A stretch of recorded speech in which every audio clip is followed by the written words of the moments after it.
3年前，一场大火烧毁了我亲手创办的服装厂，也把我送进了监狱。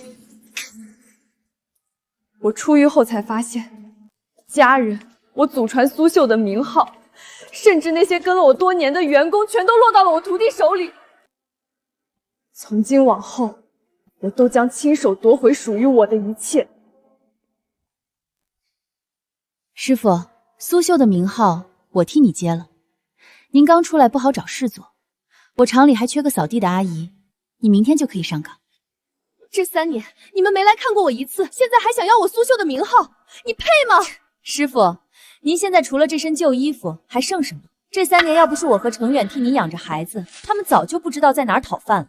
我留给孩子的100万花到哪儿了？说清楚。留钱有什么用？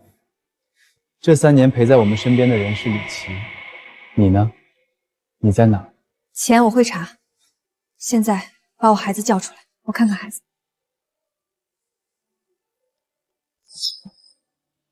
妈，你怎么没等我们？李琦，你偷我名号就算了，现在连我的儿女都要抢。师傅，没办法，谁陪他们吃饭，谁送他们上学，他们心里就认谁。你走，不许你欺负我妈妈！阿姨，你别生气，我害怕。师傅，听见了吗？他们在喊谁妈妈，在叫谁走啊？我前脚刚进去，你们这对狗男后脚就搞在一起。李琦，你自己生不出来，就把主意打到我孩子身上。沈天晴，你非得当着孩子面闹得人尽皆知吗？你进去的时候孩子才2岁，为了方便带孩子，我让孩子认李琦为干妈。你能不能别这么心胸狭隘？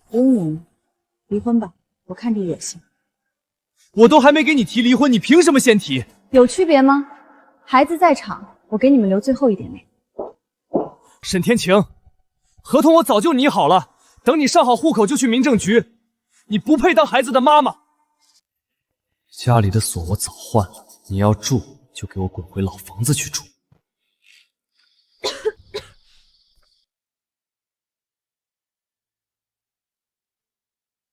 幸好我祖传的东西还在。奶奶说过，我们沈家是御用织造天衣坊的后人，以前专门给皇室做衣服。李琦，我们的账从今天开始一笔一笔算。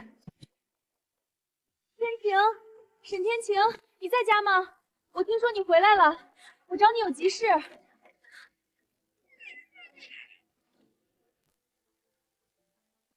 事情就这样，我出狱后才发现他们2个搅和在一起了。我的账慢慢算，你呢？唉，同是天涯沦落人啊！我出嫁当天，丈夫就死了。咋死的？算了，先聊正事吧。大晚上来找我是有什么急事吗？我加入了一个绣坊，专门给人家做衣服。前阵子接了一件10万块的嫁衣订单，然后呢，客户要求太复杂，凤尾要盘金绣，牡丹花心要打紫绣，袖口还要双面异色绣，正面是红金鸳鸯，反面是青金暗纹，不能露线头，不能透底。你这针路乱了，硬绣只会全废啊！可是钱已经收了，10号前交不出来，绣坊要赔3倍钱。绣坊里所有老师傅都试过了，翻到背面全是乱线。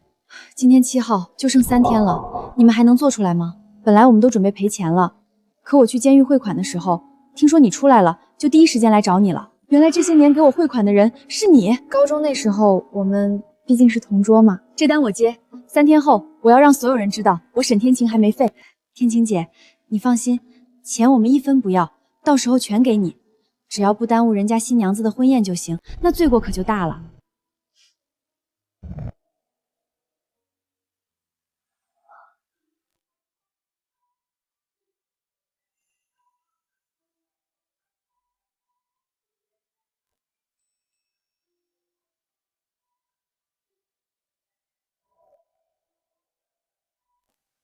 哇，天晴姐，你这手法，我眼珠子都快跟不上了。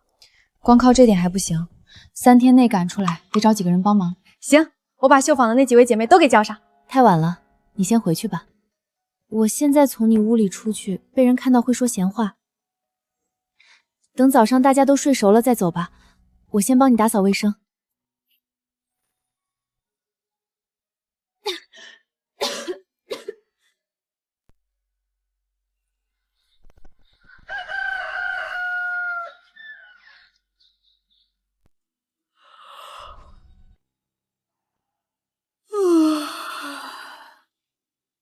杨珊珊，你来沈家干什么？师傅刚出狱，就跟客服寡妇凑一块接活了，这搭配倒是新鲜啊。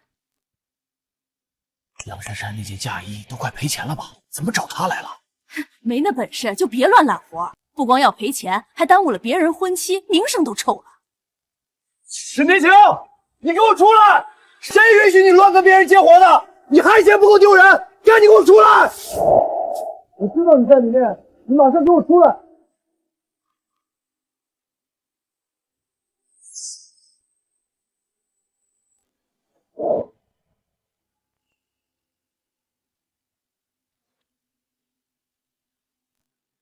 听说他那嫁衣交不出来，要赔3倍呢，都求到劳改犯这儿了。我看这钱赔定了。3倍赔偿啊！这下她婆家那点家底，怕是要赔个干净喽。赶紧叫她婆婆来看看，儿媳妇把脸都丢到沈家门口了。藏啥呢？不会就是那件要赔钱的嫁衣吧？再伸手，我打断你的狗爪子！咋的？接这种烂活还不让人说？他是拿衣服来找我缝补，谁再拿寡妇2个字羞辱他，我撕乱他的嘴。沈天晴，你现在连自己都顾不住，还想替别人收拾烂摊子，别把自己看太高了。我自己的事儿我负责，轮不到你管。轮不到我？你现在还是我名义上的妻子，你在外面做的一切，丢的都是我的脸。你们做不出这批货，是不是就想我程远哥来赔这笔钱？怎么可能？你跟李琦在一起的时候，想过自己还没离婚吗？我们只是在聊工作，而你刚出来就私自接活，替外人撑头，眼里还有没有我这个丈夫？柳成远，你现在真的很恶心。李琦，你别碰！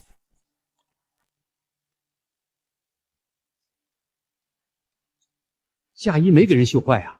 这背面也有花，还看不见线头，双面异色，他坐了3年牢，手艺怎么还没废？再碰他的东西，我让你这只手再也拿不了针。会补一块袖口又怎么样？师傅，你现在没工作，连手艺传承都丢了，连孩子都不会认你。10号，老同学林婉彤的婚礼，100万级的大单，我的 AI 绣机一晚成衣。你当年教我的针法，现在都在替我赚钱。好，10号我会亲自到场，跟珊珊同一天亮相，正好可以看看到底是机器更先进，还是我的老手艺落后。师傅，到时候别怕丢人不来呀！我要让你明白，沈家的名号在我手里才值钱。机器能仿针脚，仿不了分寸。李琦，别把偷来的东西当本事。都混成这样了，还端着沈家大小姐的架子呢。沈家在那场大火都烧没了。人家李琦都接100万大单了，他还守着老针法不撒手。周婶要是知道她那寡妇儿媳跟着这种人要赔人家30万，不得气疯掉啊！哈哈哈！来了来了，周婶来了，这下有好戏看了。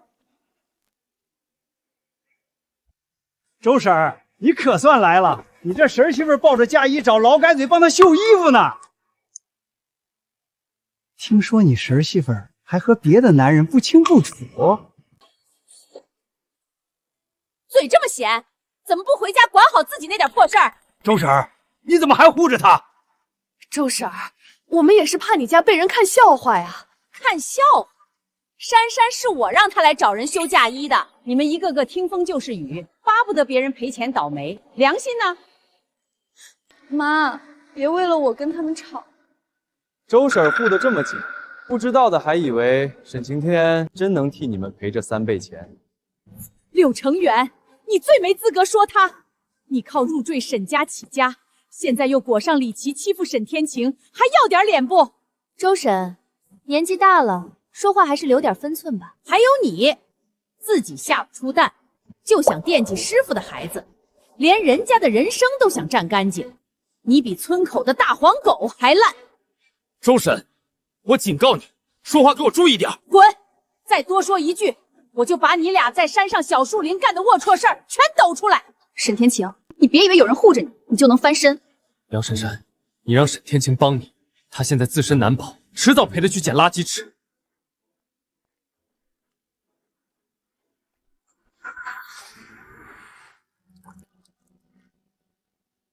妈，你刚才为什么要替我撒谎？我不那么说，那些人的嘴能把你逼死。周婶儿，这份情我记下了，也谢谢你相信珊珊。她守着我这个病老婆子这么多年，做饭抓药，半夜背我去医院。她是什么人，我比谁都清楚。她心软，嘴笨，受了委屈也只会往肚子里咽。可谁要欺负她，我老太太第一个不答应。妈，别说了，我没那么好。我还没说完，那件嫁衣是我弄坏的，我拖累你这么多年，你不肯走，我就想让你恨我，离我远一点。只要秀部赔了钱，你就不用再守着我这个拖累了。到时候我再用积蓄补清赔偿。谁知你……妈，我没有别的亲人了，你赶我，我也不走。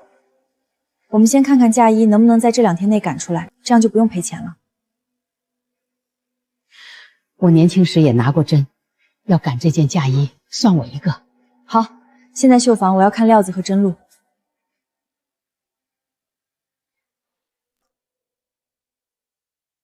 完了，10号前咱交不了货，按合同要赔30万，咱哪赔得起啊？材料都快用完了，背面还全是乱线，这怎么交？我把天晴姐请来了，她来帮我们。他刚出狱就敢碰这件嫁衣，这料子就剩这么点了，错一针就废，我们自己都不敢下手，怎么敢让外人碰？这件衣服要是还有人能救，只能是他。周婶儿，现在不是讲人情的时候，针绣坏了谁赔得起？让开，我先看针脚。不行，材料不够了，你不能试。天晴姐一定能绣好，咱们的那片坏袖口就是她救回来的。双面异色，背面还这么干净，这针脚比我们老师傅还要精致，怎么做到的？你们到现在还没做好吗？老板，再给我们一点时间吧。还有2天我就结婚了，这是我一辈子一次的婚礼，你们让我怎么收场？我听说李琦那边2天就能出一套嫁衣，人家现在还是苏绣工艺大师。我爸还跟我说过，当年沈老一针一线绣出来的嫁衣能代代相传。现在李琦继承了沈老的名号，应该也差不了。那就只能这样了，你们立刻按合同给我3倍赔钱。钱都买材料了，原价退我们都困难，3倍确实没办法呀。姑娘，我们不是想赖，是这工艺实在太难了。我只按合同办事，谁让你们不守信用，没那本事就不要接，还差点耽误了我的婚礼。合同上不是还有2天时间吗？你什么意思？这件嫁衣我接。你别乱来啊，碰坏了你赔不起啊。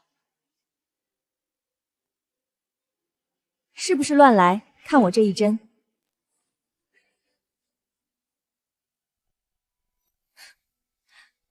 不是我看不起你，嫁衣是女人一辈子的体面，我不能拿婚礼来赌。别理他，我给李琦那边打个电话先。李总，我们这边急要一件苏绣嫁衣，2天内能不能做出来？ 2天可以是可以，不过这2天我排得很满啊。价钱好说，只要能赶出来，不耽误婚期。10号我要给镇上首富做一件100万级嫁衣，你们这种临时单，15万一件。15万？他这是趁火打劫。行，15万就15万，只要时间来得及。还有一个条件。什么条件？你们婚礼及时，不能跟首富嫁衣亮相的时间撞上，到时候媒体都在，酒店又在同一个地方。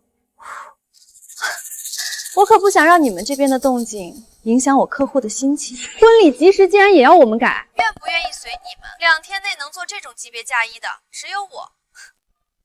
15万我认了，可及时是2家老人挑的，李琦凭什么让我们改？那咱先考虑一下吧。不用考虑，真正能救这件嫁衣的人就站在你们面前。他叫沈天晴，沈老是他亲奶奶。哪个沈老？当年仅靠一根针绣出百鸟朝凤，被老一辈称作苏绣圣手的沈老。沈老的孙女。沈家的针手艺在他手上，李琦拿走的只是名号。这是天晴姐昨晚刚补出来的绣片，正面红金鸳鸯，反面青金暗纹。这真是手绣出来的吗？这比我想要的更好，还细。你真能在及时前做出来吗？能，前提是从现在起，所有人得听我安排。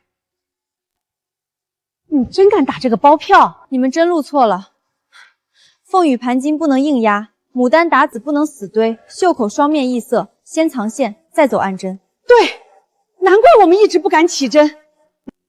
袖口这处得藏线，再走暗针。不愧是沈老奶奶的后人，这件衣服恐怕真只有您敢绣。赌一把？好，这件嫁衣交给你，沈老师，请你一定保住我的婚礼。金线、绣线，剩下的料子全拿出来，今晚谁都别睡。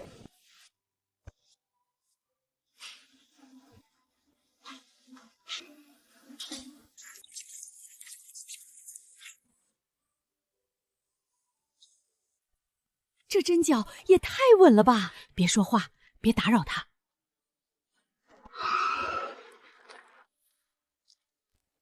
听说师傅接了个烂摊子，我这个徒弟当然要来看看。沈天晴真在里面接活啊？坐过牢回来，也只能接这种苦活了吧？都什么年代了，还守着这破棕坊过日子？爸爸，我们来这里干什么呀？不就是绣衣服吗？有什么好看的？师傅，没了名号，就只能靠接散活过日子了。这种又闷又破的地方，倒是配你现在的身份。我那边就不一样了，10号，首富家的百万嫁衣由我工作室出品 ，AI 2天成衣，全镇都等着看。阿姨，你为什么不用机器？我爸爸说，只有笨蛋才会自己一针一针的缝。他就是想逼我失控，越是这样，我越不能乱。好漂亮！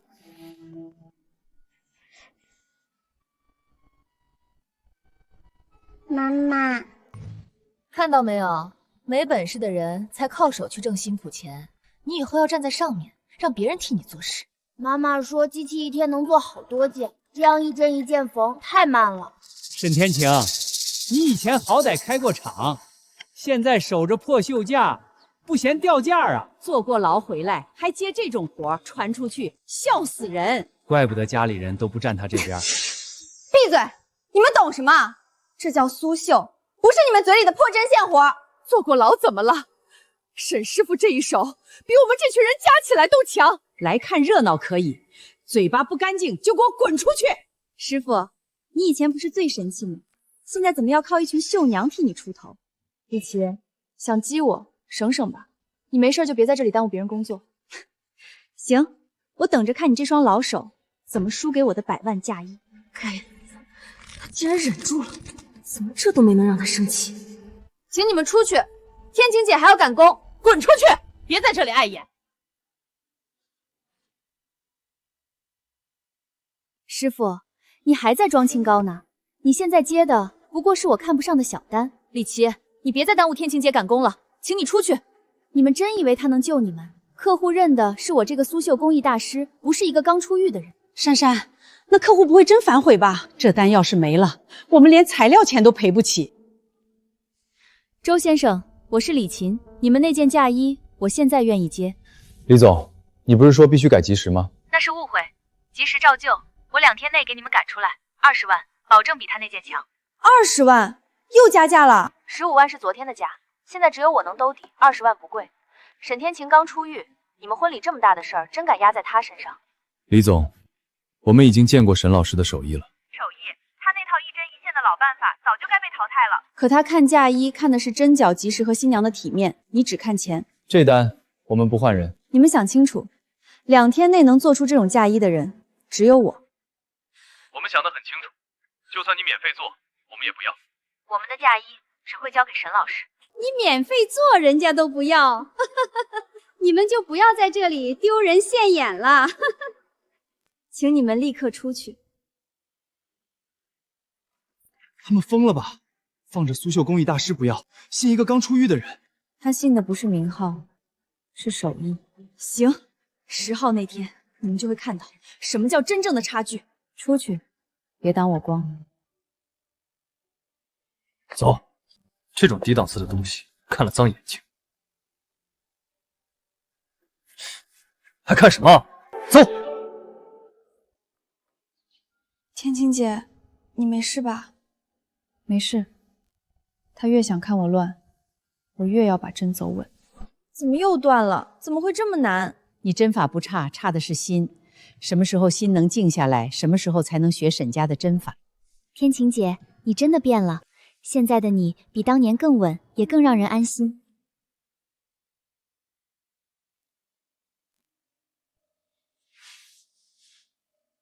天晴姐，你已经2天2夜没合眼了，歇一会儿吧。再歇我们就来不及了。停电了，肯定是李琦干的。料子废了，贾谊还怎么做？这是要把我们往死路上逼呀！畜生！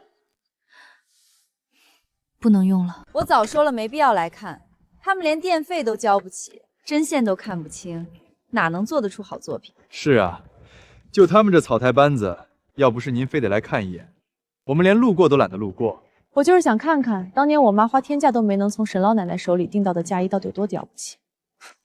现在看来也不过如此，沈家的名声怕是传得太悬了。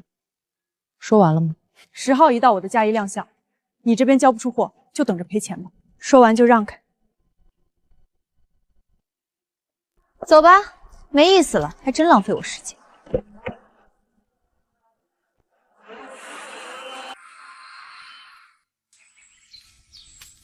天晴姐，来得及吗？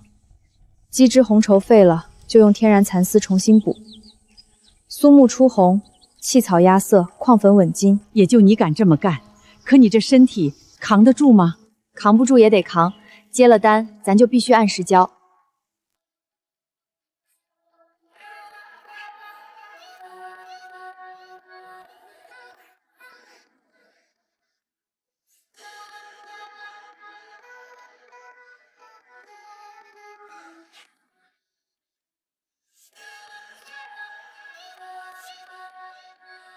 天哪，双面异色没乱，一点线头都没有，竟然真在最后关头赶出来了。这工艺水平，真难想到是赶工出来的作品。成了。晴晴姐，快装袋，现在送医去。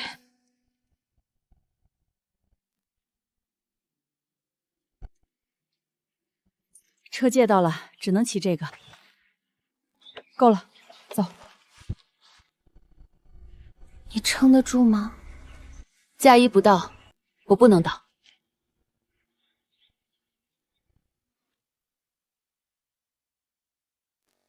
听说对面酒楼有100万嫁衣亮相，大家都跑那边看热闹了。这边新娘子的嫁衣还没送到，怕是要出事。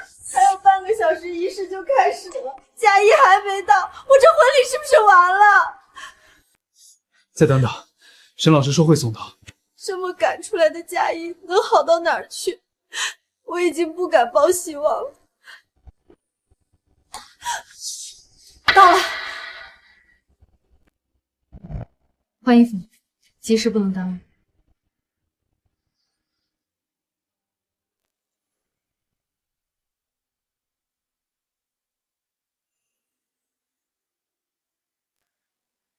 这就是李琦工作室做的100万嫁衣，太漂亮了！这排场确实厉害。表面是好看，可细节有点虚。你看这儿，线头没藏住，这苏绣工艺大师徒有虚名。这么闪，谁看线头啊？嫁衣不是舞台服，细节撑不住就没匠人味道。各位，这套嫁衣采用 AI 智能绣制，主料是进口真丝缎，裙摆镶了3600颗钻石。金线用的是高密度盘金工艺，整套造价100万级，效率、精度和视觉效果都是行业顶尖。快看，对面酒楼有凤袍出现了，看着跟皇后一样，好漂亮！什么凤袍？这也太好看了吧！风月开屏，百鸟压境，这不是普通嫁衣，这是失传的百鸟朝凤制式。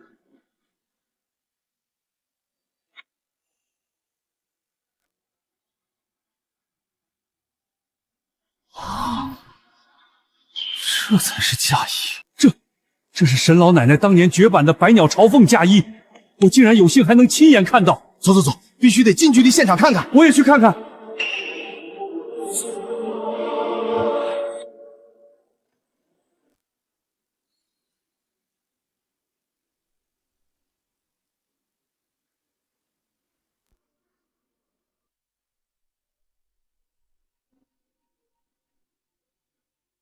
一川，这么好的嫁衣，可惜今天来的人太少了。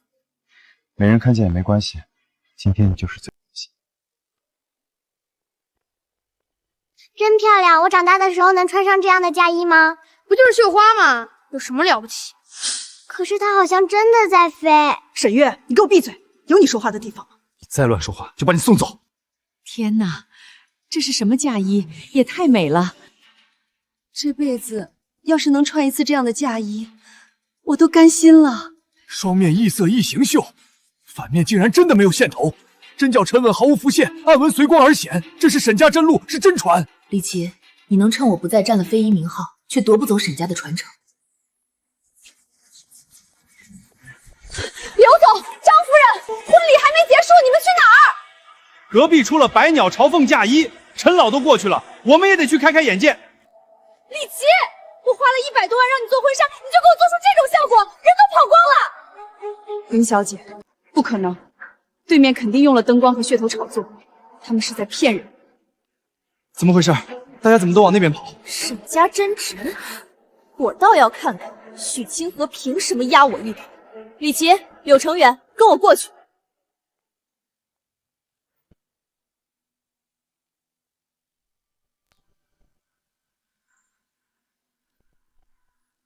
这怎么可能？不可能，这种针法，当年的他根本绣不出来。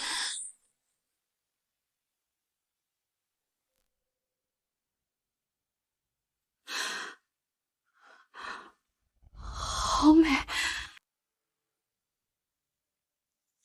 婉堂，他那件就是廉价布料，哪比得上你身上的钻石？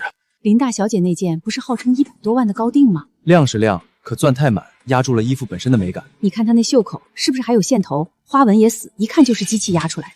再看许清河那件，针脚干净，层次分明，凤纹一亮，整个人都压住场了。李琦，你给我解释清楚，这就是你收我120万做的极品高定？林小姐，您看见的只是局部细节，真正的高定看的是整体气场，不是拿放大镜去挑针脚。那她的衣服怎么解释？你不是说你是业界第一吗？现代设计讲效率和精准，机器绣制才稳定。对面那件只是借灯光占了便宜，真正做产业还得靠我这种标准化技术。标准化不等于粗糙。李琦，你这个苏绣工艺师对刺绣的理解真让我开眼了。嫁衣比的是针法、结构和体面，不是堆一身碎钻遮机器走线。你这件根本不配和台上那件相提并论。陈老，您不能因为偏爱传统手艺，就这么贬低我的作品。若非今天是婚礼现场，我现在就要问问你，这个苏绣工艺大师的名号到底怎么来的？陈老，这里边流程挺复杂的，今天就别在婚礼上说这个。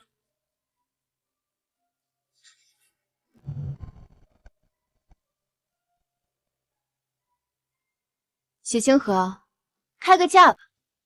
你身上这件嫁衣，我买了。开个价吧，这件嫁衣我要。不好意思，林小姐，这件嫁衣我不卖。嫌少？50万，你现在脱下来，钱立刻到账。这不是钱的问题。100万，150万！许清河，你一个普通人家出身，这辈子见过这么多钱吗？只要你点头，林氏酒店也可以免费给你办婚礼。林小姐，有些东西是钱买不到的。这是我的嫁衣，也是我一生一次的婚礼，不是商品。林大小姐，我们周家不如林家，但还不至于让妻子当众脱下嫁衣换钱，请你自重。婉堂，算了，大家都看着呢。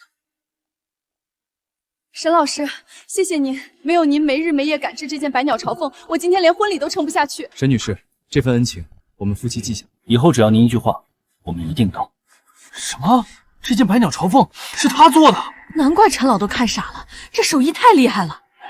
小姑娘，你姓沈，你和江城沈氏刺绣的沈老奶奶是什么关系？陈老，沈老奶奶正是我奶奶。不可能！3年前你连百鸟朝花最后一针都压不住，坐了3年牢，短短2天怎么可能绣得出来？李琦，3年牢磨掉的不是我的手，是我的浮躁。沈氏苏绣从来没有断，今天起我亲自接回来。放屁！这肯定是沈老奶奶留下的旧作。沈天晴，你为了翻身，连祖宗留下的东西都敢拿出来卖。沈天晴，你要是真把沈老奶奶的旧作拿出来卖，那也是我们夫妻共同财产。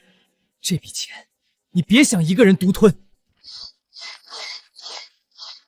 沈老师，李琦说这件嫁衣是沈老奶奶的旧作，请问是真的吗？这件嫁衣是我亲手一针一线缝补出来的，跟我奶奶没关系。沈天晴，你今天嘴硬没用，我已经准备召开百鸟朝凤全属鉴定会，到时候媒体、专家协会的人都会到场。你要真有本事，就当着所有人的面证明，这百鸟朝凤到底是你的还是我的。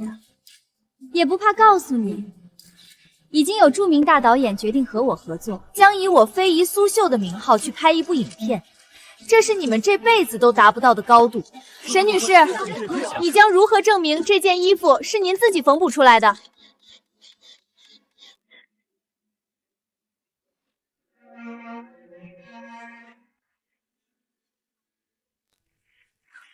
这件百鸟朝凤从起针到收尾，历时48小时，由我亲手完成。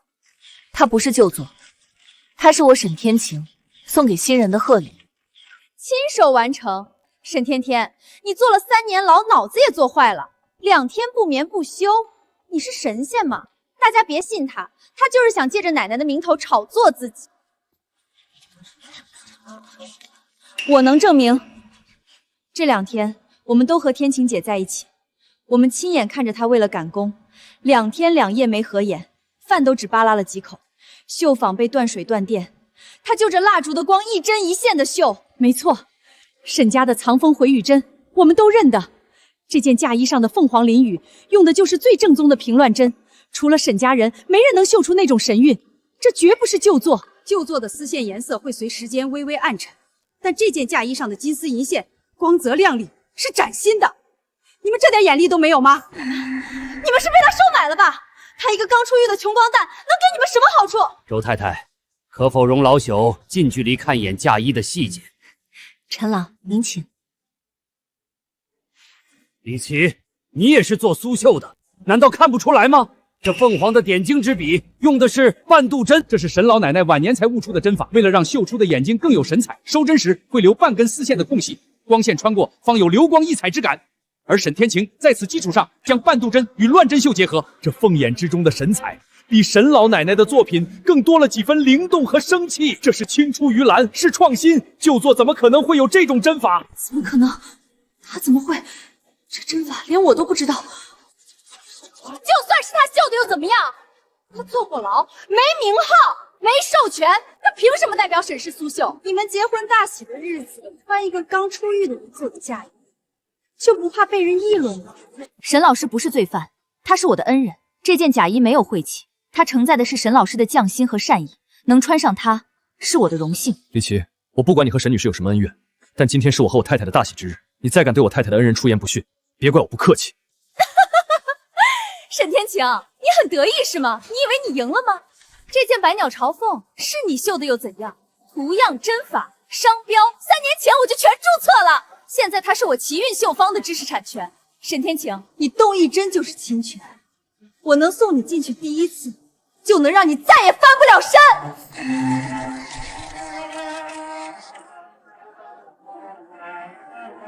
沈天晴，你的手艺、你的图样、你的招牌，现在都在我名下。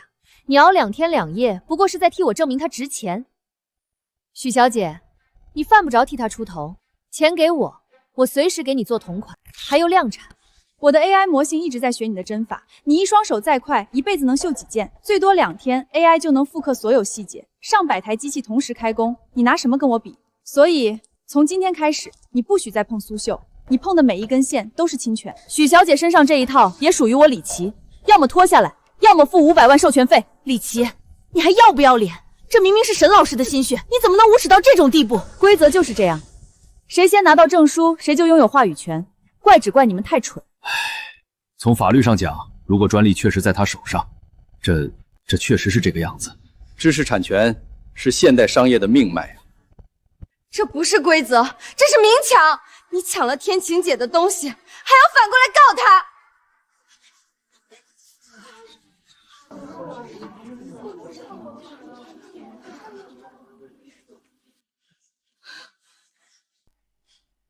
你为什么不生气？我抢了你的名号，你的工坊，你的孩子，你凭什么还这么平静？你能注册图样，注册不了我的手；你能抢名号，抢不走沈家的针。好姑娘，说得好啊！真正的苏绣之魂是绣在纸上、印在机器里的吗？不是，刻在心里的，是流淌在血脉里的传承。沈天晴，你们搞砸了我的婚礼，我不会放过你们！该死，那个废物在监狱里关了3年，怎么反而像变了个人一样？信性居然见长了！他信性好有什么用？现在苏绣的专利和苏绣工艺大师身份都在我们手里，只要有法律在，他就一辈子别想碰苏绣。你不懂，当年师爷说过，针线活最忌讳的就是心浮气躁。沈天晴如果真的做到了明镜止水，那区专利根本锁不住他。奶奶，差不多行了。反正咱们家有苏绣工艺的招牌在，我就是闭着眼睛乱绣，那些有钱人也照样抢着送钱，干嘛非要练这个？蠢丫头，苏绣工艺是荣耀，但也是你的枷锁。如果有一天你能跳出非遗的条框，做到明镜止水，到那个时候，就算没有了苏绣传人的身份，你也一样能凭借一双手，开创出属于你自己的通天大道。该死的沈天晴！我抢了她丈夫、孩子、名号，她怎么还能那么平静？李琦，你这话什么意思？你对我和孩子好，难道只是为了赢沈天晴？亲爱的，怎么会呢？我是真把你和孩子当家人，我只是看不惯他明明输了，还端着沈家大小姐的架子。妈妈，你们刚才说什么背叛啊？我不是你的亲儿子吗？明明，你当然是妈妈的亲儿子。你觉得你亲妈会是那种低头给人缝衣服的人吗？天天窝在工坊里绣花，要是被我同学知道了，非得笑死我不可。还是妈妈你威风，是大老板。我觉得很好啊。如果我亲生妈妈能做出那么好看的衣服，我一定开心死了。我长大以后一定要穿着她做的那种漂亮嫁衣出嫁。沈月，什么亲生妈妈？这3年是谁陪你？是谁给你买衣服玩具？你怎么还想着她？你虽然对我们很好，经常给我们买玩具，可我就是觉得你一点都不像我妈妈。小月，你胡说八道些什么呢？赶紧给我闭嘴！好，有骨气。再提他一句，今晚别吃饭，零花钱也1分没有。柳成远，别拖了，离婚协议、抚养权、户口全办干净，我不要孩子再跟他有牵扯。孩子在我手里，他什么都没有，他肯定不敢签离婚协议，但我可以让他放弃苏绣。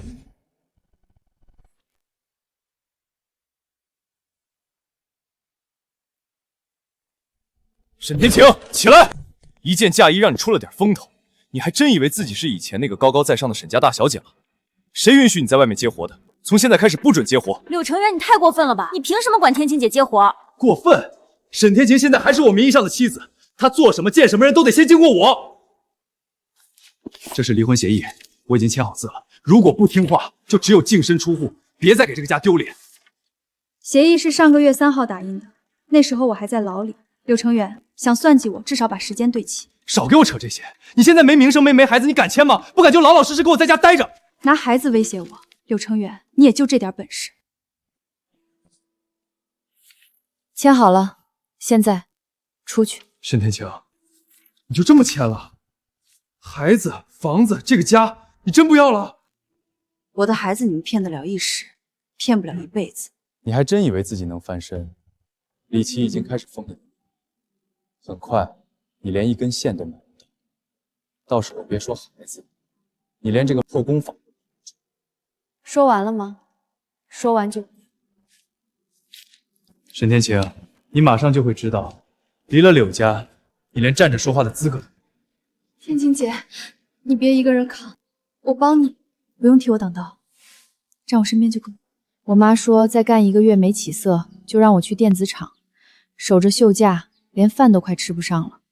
现在苏绣工艺大师的名头在李琦手里，咱们连好物料都买不起，怎么翻身？想走的我不拦，留下的从今天开始听我调度，天一广不会倒。婚礼那天，很多宾客都说那件百鸟朝凤值得加彩，我把李经理多出的20万带来了，10万是宾客心意，另外10万是我投给天一府。沈老师，我信你的手艺，也信天一坊能重新站起来。这份信任我记下了，钱不会白花，天一坊也不会白起。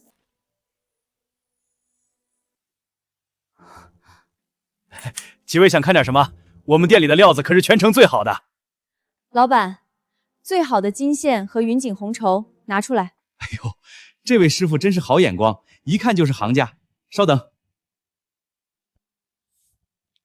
师傅，这料子真是太好了。百鸟朝凤的热度还在，趁现在用最好的料做一批能立住天一坊招牌的绣品。听几位的口气，是哪个大工坊的师傅吧？我们是天一坊的，这位就是做出百鸟朝凤的沈天晴，沈师傅。不卖不卖，这些东西不卖给你们。老板，你这是什么意思？我们钱都带来了。不是钱的事儿，沈师傅，您还是请回吧。我这小店儿惹不起大人物。谁打过招呼？李总，他的公司是我们头号客户，我们得罪不起，你还是走吧。李琦，手伸得够快，他这是颠倒黑白，分明是他抄袭。除了高级布料，那普通红绸和丝线卖不卖？沈师傅，不行啊！李琦现在在行内只手遮天，我得罪不起。你们快走吧，我估摸着你们之前去过的那几家，这会儿已经把消息传到李琦耳朵里了。沈天晴，来买材料，买到一根线了吗？没线没布，你这双手还能做什么？师傅，我要让你看清楚，现在谁才是沈氏苏绣的主？还在装冷静？看到这个，你还能装得下去吗？李琦，天一坊是沈家的，百鸟朝凤是天晴姐的心血，你凭什么据为己有？凭我有证书、有登记、有协会认证。沈天晴，现在不是你会几针就能说了算的时代。我已经通知了所有供货商，谁敢给天一坊一针一线，就是协助侵权。你会绣又怎样？没线没布，你拿空气绣。李总，你有必要做的这么绝吗？我们只是想重开天一坊，挣口饭吃。饭碗，我一句话你们连一根线都买不到。想重开天一坊，不好意思，这3个字现在归我。师傅，没我的允许，你连线都买不到，别折腾了，回去当你的扫地阿姨吧。走。天晴姐，天晴姐，李琦把路都堵死了，材料买不到，天一港怎么办？他会堵路，我早料到了。天晴姐，你还有办法？回老宅。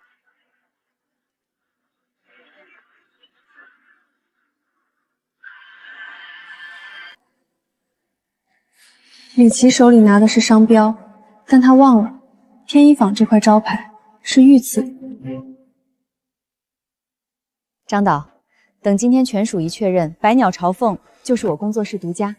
您内部凤仪天下的服装交给我，量产和镜头效果都能保证。我先看现场效果，真能达到你说的东方气韵，合作可以往下谈。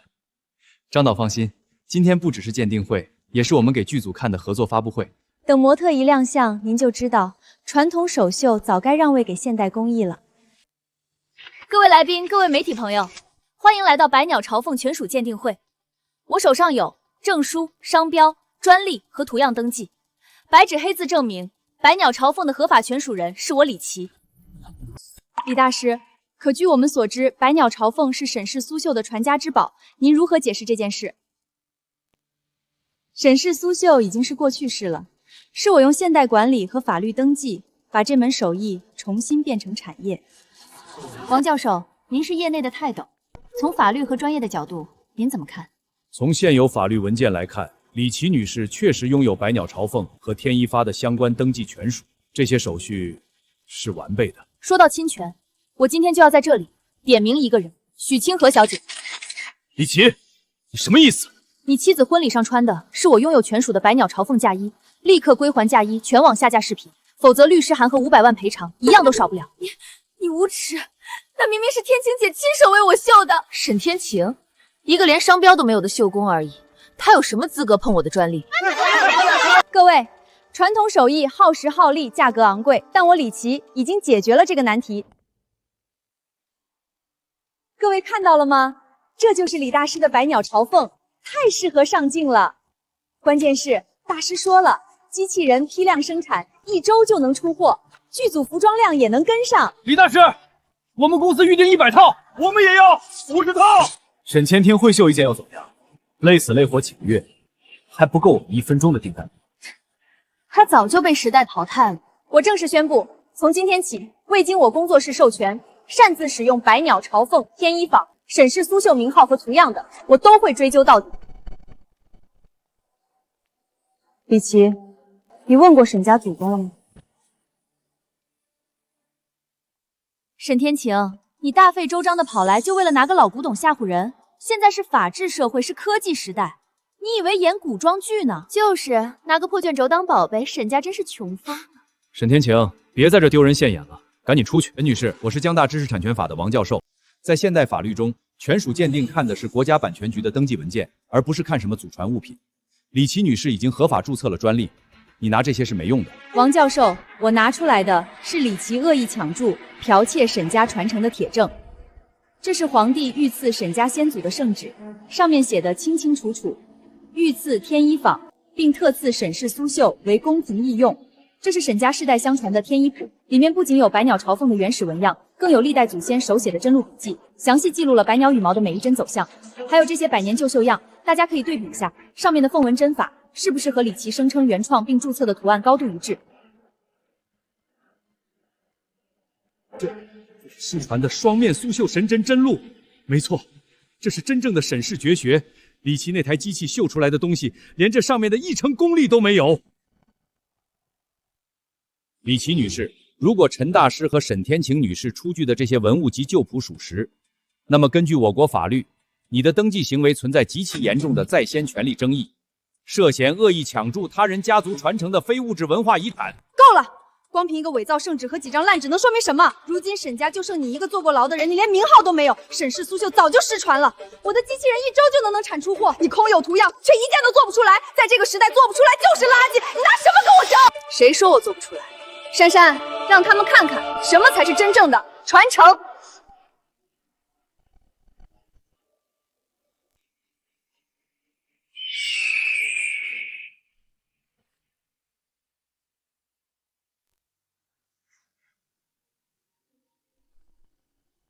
天啊，这真的是衣服吗？这是艺术品！那凤凰的羽毛好像在动，我从没见过这么美的衣服，我做梦都想拥有一件。怎么可能？他怎么配穿这么好的衣服？这件凤袍如果能抓在我手里，那些资源和订单就全是刘家的。沈天晴什么时候还藏了这一手？太美了，这才是真正的东方神韵。这位小姐，我是导演张山河，我正在筹备一部史诗级电影《凤仪天下》，找遍服装团队都找不到撑得起女主气场的凤袍，但是今天我找到了。张导，您刚才不是说合作可以往下谈吗？合作？李大师，你的机器绣出来的东西跟这件凤袍比起来，连陪衬都嫌掉价。杨小姐，只要您愿意，凤仪天下的主事官服装，我想交给天一坊。这件衣服是天晴姐的作品，你只管站稳，剩下的我来。原来是沈老师的作品，失敬失敬。沈老师，无论如何，请务必考虑一下我的提议。沈老师，这件凤袍卖吗？我出100万。100万？疯了吧？王太太，100万就想买下这样的神作，你太小看沈老师的手艺了。我出200万。200万？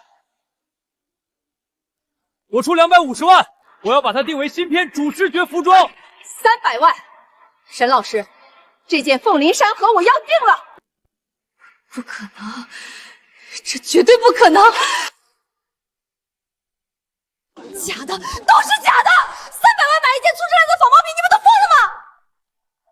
沈天晴，你这个只会抄袭旧谱的人，你以为用几根烂线缝几下就能冒充技艺大师了？简直是痴人说梦！这件衣服从头到尾都是一个骗局，是真是假，不是你我说了算。王教授，您是国内苏绣界的泰斗，不如请您来亲自鉴定一下。好，那我就当众看一看。对，揭穿他，让所有人都看看沈天谦到底是个什么货色。这针法不是普通的平针绣，这凤凰羽毛的层次感竟然是用3层不同色阶的丝线叠加刺绣而成，这失传久的3叠羽毛针，还有这金线，这不是市面上普通的金线，它竟然被劈成了几近透明的细丝，再进行盘绕刺绣。这种技法，史书上记载只有古代皇室用的天一坊才会。陈会长，这不是普通的百鸟朝凤，你看这凤凰的气势，这山河的纹样，这是古籍中记载的天一坊的镇坊之宝凤鳞山河。王教授说的没错，我沈家正是天一坊的嫡系传人。圣旨为凭，可证天一方之源。自有江南绣坊沈氏技艺超群，深得朕心，特赐名天一坊钦此。这是同治年间的珍品圣旨啊！此为二证，天一谱为凭，可证真法之源。三叠羽毛针、披丝盘金绣，这里都有详细记载，一模一样。此为三证，祖传绣样为凭，可证纹样之源。而这是第四证，珊珊身上的这件凤灵山河，就是我沈家传承至今最好的证。陈会长，我为我之前的武断向沈女士道歉。鉴于今日这无可辩驳的证据，我郑重提议，李琦的百鸟朝凤全属复合，必须立刻暂停。李女士，关于我们公司那1000万的百鸟朝凤文创订单，我看还是先暂缓。我宣布，在凤林山河与百鸟朝凤的权属问题彻底厘清之前，李琦女士不得再以百鸟朝凤唯一权属人的名义进行任何商业宣传。雨清河小姐的婚礼视频也无需下架。你抢走的只是一张没有用的纸，沈家的针，今天我拿回来了，给我等着，有你好果子！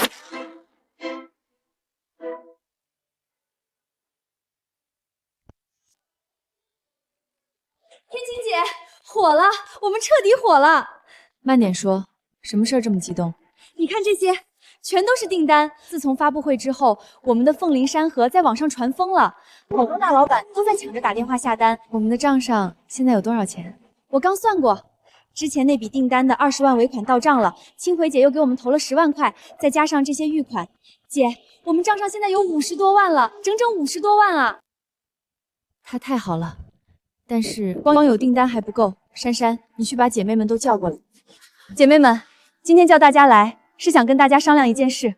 现在我们有订单，也有了第一笔启动资金，我想把这笔钱用来重建我们的工坊，大家愿不愿意跟着我一起把天一坊真正的建起来？天晴姐，我们当然愿意，做梦都想呢。是啊，这破地方早就该换了，跟着天晴姐有奔头。天晴姐，我男人就是搞建筑的，我让他过来帮忙，都是自家人，要不了多少钱。我男人在家里种地，闲着也是闲着，一身的力气没地方使，我叫他过来搭把手，搬砖砌墙都行。大家的心意我领了，但是亲兄弟明算账，该给的工钱1分都不能少。我们要做的是一番事业，不是过家家。而且重建工坊有一件事比什么都重要，那就是消防。服装纺织行业本身就是1级防火单位，布料、棉线一点就着，我们绝对不能有任何一丝一毫的疏忽。天晴姐，当初那场意外就把所有东西都烧光了，还害得你坐了牢。珊珊，等新工坊建好，你立刻去联系消防部门，安排定期的消防安全培训和逃生演练，每个姐妹都要学会怎么用灭火器，消防通道绝不能堆放任何杂物。最近天干物燥，大家下班前一定要再三检查，所有电源必须关闭，绝对不能留下任何火灾隐患。对不起，天晴姐，我不该提的，惹你想起那些不开心的事儿。没事儿，都过去了。人总要经历挫折才能成长。对我来说，那些经历未必是件坏事，至少它让我看清了人心，也让我知道接下来该怎么走才能万无一失。我这就去组织大家跟姐夫们商量建厂的事儿，保证用最快的速度、最好的质量把咱们的新家盖起来。天一坊，这一次我绝不会再让你倒下。曾经一场大火烧毁了我的心血，将我推入无尽的深渊。他们以为这样就能让我屈服，让我永远无法翻身。但烈火烧不尽涅槃的羽翼，只要心头的火种不灭，我的天一堂正在废墟中重生。一丝线，一砖一瓦，我会亲手夺回属于我的一切。天晴，周婶年纪大了，见过不少起起落落，你能从那样的苦日子里站起来，还能把大家重新聚到一起，不容易。今天这天一坊开门，周婶替你高兴，也替这些绣娘高兴。周婶，只要大家愿意信我，我就带大家把天一坊这块招牌重新立起来。沈师傅，我今天不是来看热闹的，我已经和几位合作室谈好了，天一坊开业后的第一批订单，我们来投。手艺人不该只被人心疼，也应该被市场看见。天晴姐，你看，大家都在等天一坊重新站起来。姐妹们，今天是我们天一坊重生的日子，未来我们要让全世界都看到我们苏绣的绝美。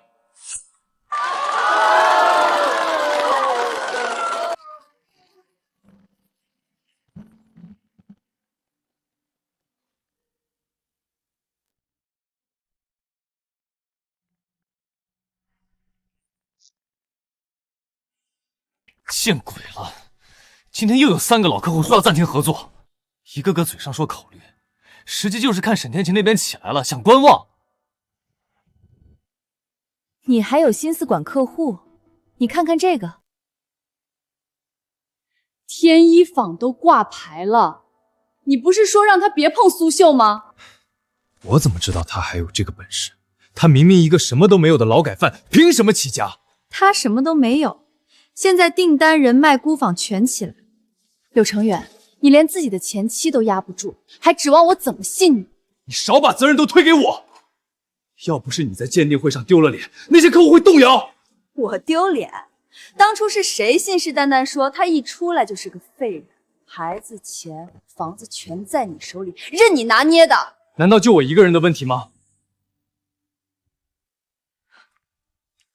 明明，你看清楚，就是这个女人，她现在做这些，就是为了抢走这个家，抢走你爸爸的钱，让你们去要饭。他是坏蛋，我不会让他欺负妈妈。不是的，他不是坏人，他做的衣服很好看，他也没有凶我。闭嘴！我养你，供你吃穿，你现在替他说话。我只是说实话。回房间，今晚不许吃饭。看见没有，连孩子都开始被他影响了，不能再让他这么风光下去。他不是想让天一阁重新开门吗？那就让所有人想起来，3年那天一阁是怎么烧煤的。你想动火灾案，要不换别的方法？那场火是他一辈子都洗不掉的污点，现在他越风光，这件事爆出来就越致命。行，反正做生意的人最怕晦气，尤其是嫁衣，谁敢穿一个纵火灾绣出来的衣服？再找几个当年的旧员工出来哭一哭，说他害大家失业，害人家破人亡。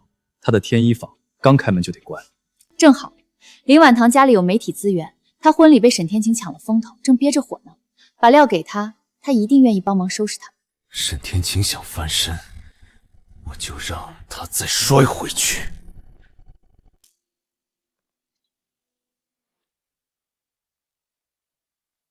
我花100万重金办的世纪婚礼，居然让你沈清清当了垫脚石，成了全城的笑话。林小姐，何必为了一个无关紧要的人生这么大的气？柳成元，你来干什么？你那个没用的前妻，现在都快骑到我头上来了。我是来给林小姐送一份大礼的，一份能让沈天晴永不翻身的大礼。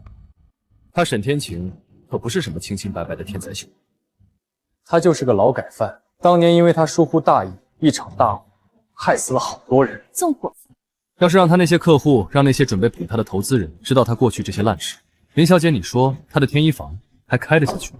柳成元，你果然够狠！我黎家手里有全城最好的媒体资源，我倒要看看一个杀人犯还怎么得意。晴姐，大好事儿！今天上午才过去一半，就又多了10个新客户的咨询，还有2家公司直接下了企业定制的大订单。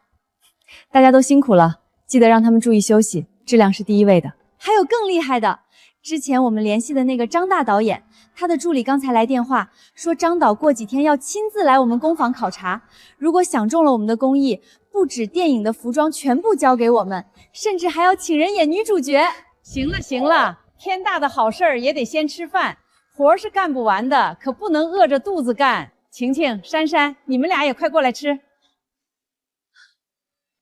不好了，晴姐、周姐，出大事了！怎么了？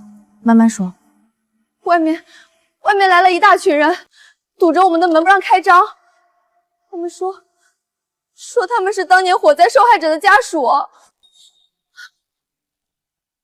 家快来看啊！就是这个叫沈天晴的黑心老板，当年压榨我们，让我们没日没夜的干活，最后还放火烧死了我的家人啊！他就是个杀人凶手！你这个杀人凶手，你还有脸出来？我可怜的女儿啊，就是被你这个黑心老板害死的！天哪，原来天一坊的老板是杀人犯，这样的人还有脸来开工坊捞钱？他当年为了赶工，逼着工人没日没夜的干活，最后作坊走了水，他自己先跑了，我女儿活活被烧死在里面，他1分钱都没赔给我们啊！你胡说八道，血口喷人！我们晴姐不是那样的人。你说你女儿是当年火灾的受害者，她叫什么名字？女儿叫什么？用得着告诉你吗？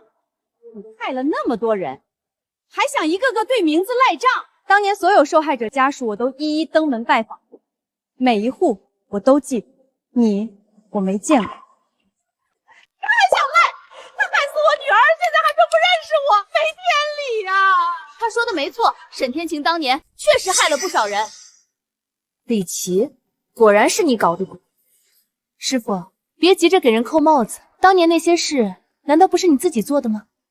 各位，我叫李琦，是他以前的徒弟，我可以作证，当年那场大火根本不是单纯意外。沈天晴为了赶工，逼迫工人加班到深夜，最后才酿成惨祸。闺女啊，你可算替我们说句公道话了，连徒弟都出来指证了，那肯定有问题啊！这种人开的工坊，谁还敢买他的衣服？滚出去！别在我们这里坑人！李琦，你明明比谁都还要清楚，天晴姐当初对员工是出了名的好，你为什么非得陷害我们呢？陷害？你跟他是一伙的，你当然得帮他说话。李琦，做人别太绝，人心亏了，迟早要还。周婶，您这话说的可真正面，不知道沈天晴给了您多少钱，才让您昧着良心替他站出来？放你娘的屁！你们来牵一发门口撒泼，我都一把年纪了，还往我额头上扣死盘子！不给赔偿，我今天就不走了，我就死在你们门口！好啊，那我今天先把你铲出去！疯了，这老太婆疯了！走走走，别真来铲子！以周老太的性格，她还真敢铲下去。沈天晴，别急，今天只是开胃菜，真正的好戏还在后头呢。晴姐，完了，全完了。怎么了？自从昨天李琦带人来闹事，我们谈好的那几个大订单全都黄了。不仅如此，之前平息下去的攻方权属问题又被翻出来了。现在网上所有人都在骂你，这帮颠倒黑白的畜生！天一房不是靠几句脏话倒下的，当年那场火没烧垮我，现在更不会。各位朋友，沈天晴的行为不仅是对生命的漠视，更是对苏绣这门艺术的玷污。我师傅沈天晴做出这种事，我痛心疾首。我今天站出来，就是为了清理门户，不能让他再败坏苏绣的名声。这是苏绣的传承证书，我李琦才是沈家苏绣唯一的正统继承人。为了让苏绣这门古老的艺术走进千家万户，我们结合了现代科技，实现了精品量产。这件凤灵山河将是我们用最新技术复刻出的第一件作品，从今天起，欢迎大家踊跃订购，价格公道，童叟无牵。那不是你给苏清河小姐做的那件婚仪吗？凤灵山河，他怎么敢？他居然直接偷了你的设计，说是他们的产物，无耻，简直无耻至极！这哪是人了，分明就是一群强盗！绣销们也都被家里拦着不让来，今天一个都没敢来上班。现在厂子里就剩我们4个了。别急，他们的底牌已经出完了，他们蹦跶不了多久了。副会长，下个月的国际文化交流展，我们苏城这边还是没有能拿得出手的苏绣代表作。我们号称苏绣之乡，却连一件镇得住场面的作品都找不到，真是笑话。要是当年的沈老还在就好了，他那一手绝活，如今竟然后继无人了吗？这有沈老的风味，难道是沈老的传人出现了吗？快去联系商家。你们展示的那件凤灵山河，我看过图了，确实有几分沈老的风格。刚刚证书会我也看了，没问题。这个合同我可以签。顾会长好眼光，不过合同细节嘛，这预付30%可不行。你们是来料加工，预付30%是行业里的规矩。看在沈老传人的份上，价格我们已经涨了几倍，这是最大的诚意。别人是别人，我是我。顾会长，实话跟您说，我们工厂排期已经到半年后了，您这批加急货，放眼整个苏城，只有我们能做。顾会长，实在不行，您可以去找别人。我敢保证，别人做不出这种水平，也拿不出来展览。那你们要预付多少？8成？我从未听过这种规矩，你们这是狮子大开口。签不签随你们，反正我们现在火了，有的是人排队送钱，不缺您这一单。行，8成也可以。不过丑话说在前面，如果你们违约了，3倍赔偿。我唯一的条件是，你们必须保质保量，月底之前赶出来。下个月初我们要办全市文旅宣传活动，这件作品是重头戏。没问题，修改协议，按8成预付款打款给他们。另外，把违约赔偿条款加粗，写清楚， 3倍。是会长。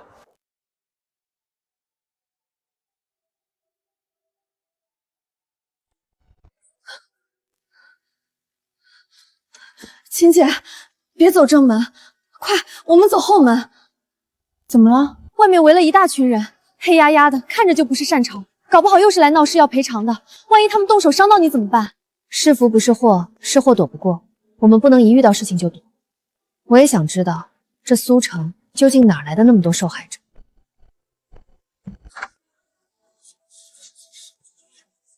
王叔，你也是来找我麻烦的吗？当初火灾赔给你的钱还不够吗？丫头，你说的这是什么话？怎么会？当初那场火灾本来就跟你没关系，这些年你还一直给我们打钱，我们怎么会干出那种不要脸的事情？所以，王叔，您是来帮我们的？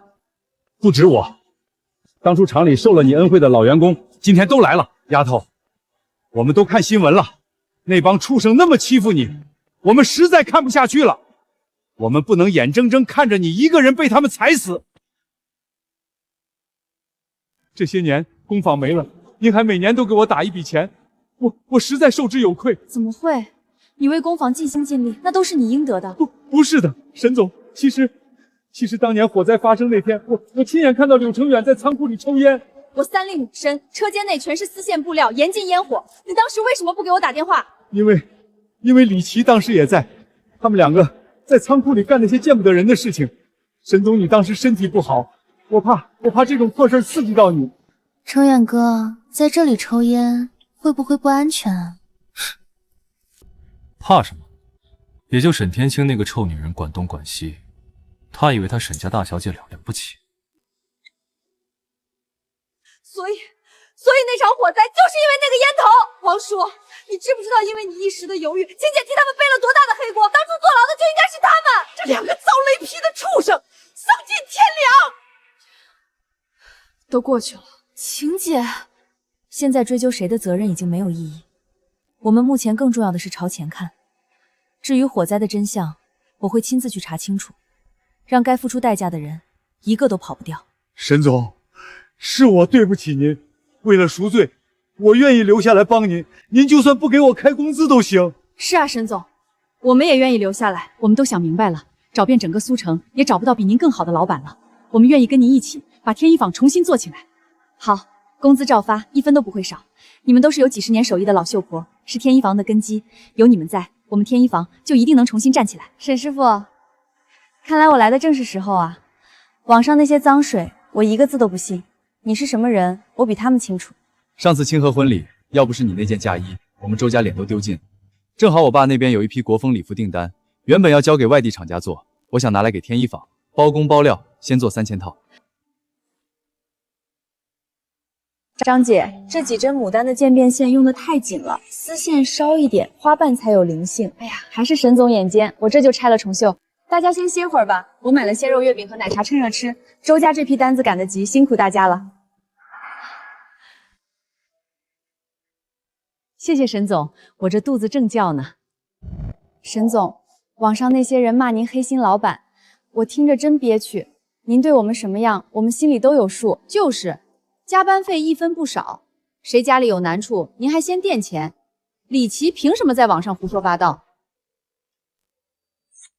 秦姐，外面有人找你。谁？你出去看看就知道了。大家先吃，吃完再工作。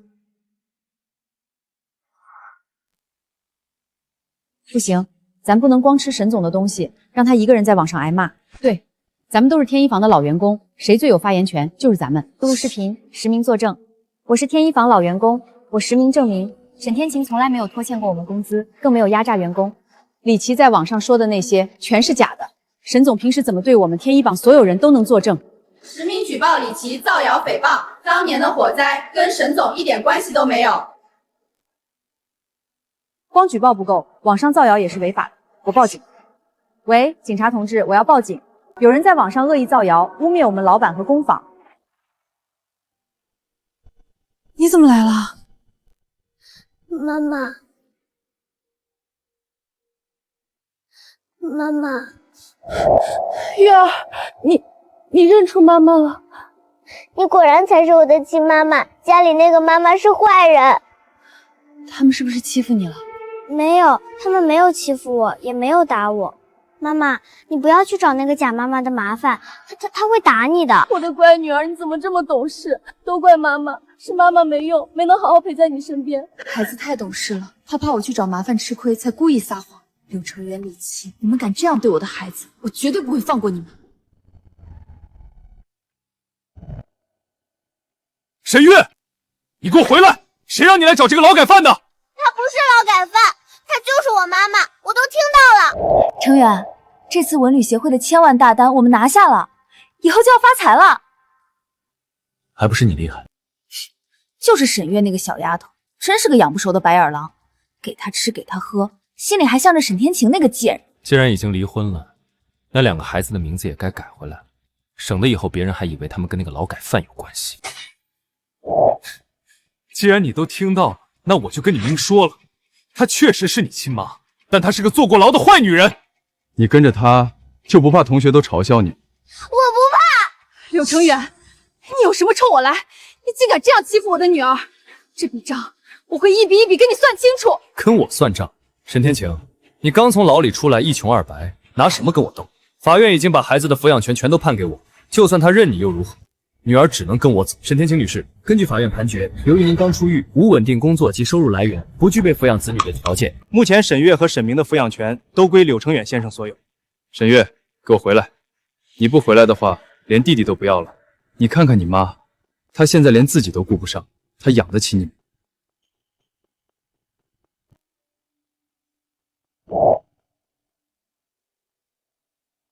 看到了吗？我们刚刚签下了文旅协会的1000万大单，孩子跟着我，只会过上锦衣玉食的生活。你呢？你连自己都养不活，女儿当然知道该选谁。柳成远，你带着女儿出现在这儿，恐怕不是巧合这么简单吧？别演了，直说吧，你到底想干什么？如果你以后还想看女儿，把天一坊转到我的名下，还有你从家里拿走的那道圣旨和苏绣传承手债，全都交出来。柳成远，我真没想到你竟然卑鄙到这种地步，连自己的亲生女儿都拿来当成利用的工具。我这不叫利用，我只是想让孩子过上更好的生活罢了。柳成远，你想的真美，我不会让你得逞，孩子我也不会让给你。你等着，我会去上诉，把孩子的抚养权都争取回来。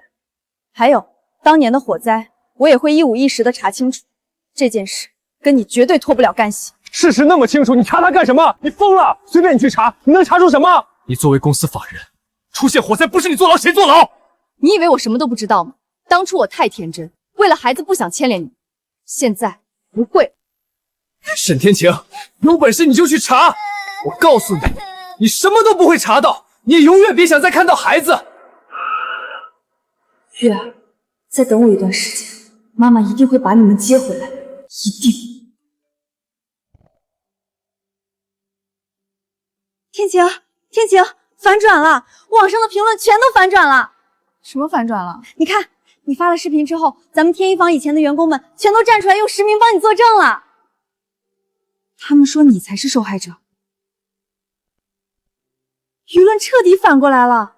平台刚刚发布公告，因为恶意诽谤、散播不实信息，柳成远和李琦的账号被封禁10年。成远，这次我们不仅拿下了文旅协会的1000万大单，还靠着沈天晴那个贱人又火了一把。等我们发布新产品，肯定能卖爆，到时候我们就发财了。那是当然。我来看看，咱们的账号又涨了多少粉？今天晚上就开直播，趁热打铁，把新品预售链接挂上去。怎么回事？我的账号怎么登录不进去了？怎么可能？是不是信号不好？我看看，封禁10年，这怎么可能？沈天晴，一定是沈天晴那个贱人搞的鬼！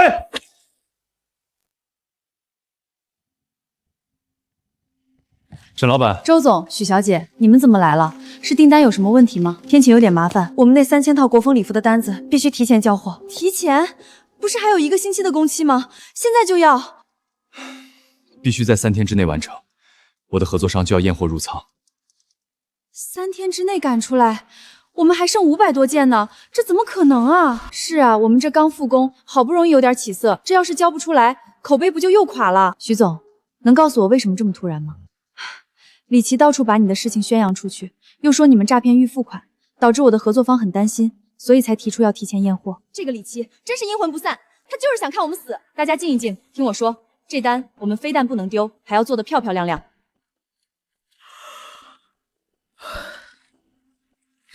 好了，大家都停一下，今天辛苦了，现在已经很晚了，你们都先回去休息吧。可是天晴姐，这活还没干完呢，还差最后的收尾和质检。我们走了，你一个人怎么行？不行也得行，你们明天还要继续开工。要是今天把身体熬垮了，明天的工作谁来做？剩下的我来。你们相信我，都回去吧，这是命令。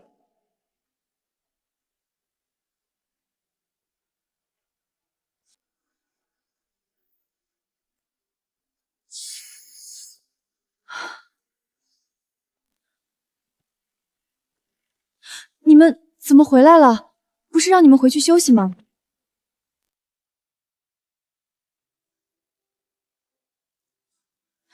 你们怎么都回来了？天晴，这么大的事，我们不能让你一个人扛。沈总，天一屋好不容易活过来，这次绝不能再倒下。都看我干什么？吃饱了才有力气干活，过来吃。好，我们一起把这单交出去。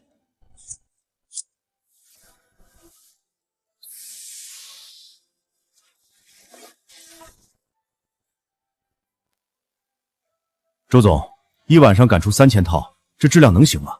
黄总，直接验货吧。黄总，尺码统一，针脚平整，反面一个多余线头都没有，连色差都控制得这么好，这良品率接近100%了。沈老板，之前我听信李琦的谣言，对你们有偏见。这种质量和效率，普通加工厂根本做不到。保证质量是我们的本分。好，沈老板，为了奖励你们提前且高质量交付，我个人追加50万奖金。王总，周家后续的国风礼服订单也会优先交给天一坊。服饰行业协会的会长顾曼青，他现在急需高质量的精品服饰，到时候我去给你们引荐一下。谢谢，我们以后也保证不负所望。这50万奖金是大家熬夜拼出来的，我决定拿出10万给大家分红。天晴，你太棒了！算这丫头有良心。从现在开始，大家回去带薪休假3天，都回去给我好好休息吧。天一坊，这次真的站起来了，现在没能阻挡我们的脚步，我会把失去的一切一一夺补。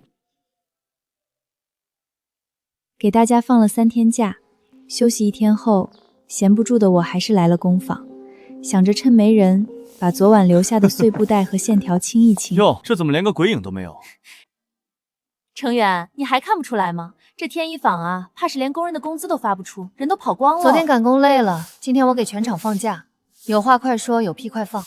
沈天晴，你都混成这副德样了，还在这装什么清高？沈天晴，实话告诉你吧，我们奇美刚刚签下了1000万级的城市文旅服装大单，以后这整座城市的文旅项目全由我们说了算。听到没有？这就是差距。我们刚在市中心买了套大别墅，以后我们的孩子接受的都是最顶尖的精英教育。孩子要是跟着你，恐怕只有捡垃圾吃的份。说完了吗？说完了就滚。滚！沈天晴，我是看在昔日的情分上来赏你一口饭吃，把你藏着的圣旨和天一谱交出来，这50万就是你的。拿着吧，沈天晴，你这辈子恐怕都没见过这么多现金吧？别给脸不要脸。反正那些老古董放在你手里也没用，交给我们，至少还能帮你换口饭吃。拿着吧，沈天晴，你这辈子恐怕都没见过这么多现金吧？别给脸不要脸。王叔，把大黑和二黑牵出来溜溜。沈总，狗来了。沈天晴，你疯了！快把狗牵走！沈天晴，你这个疯女人，你简直疯了！王叔，松绳。你会后悔这个决定的。你就守着那堆老虎机等死吧！王叔，把门关好，免得总有疯狗叫门。好嘞，沈总。这个沈天晴真是个疯子，给脸不要脸。我们好心好意给他送50万，他居然敢放狗咬人。给他50万，不过是想买他的时间，让他配合我们加快进度而已。他还真把那点破烂当成什么宝贝了。不识好歹的东西，要不是念在他好歹当过我师傅，谁会送钱给他？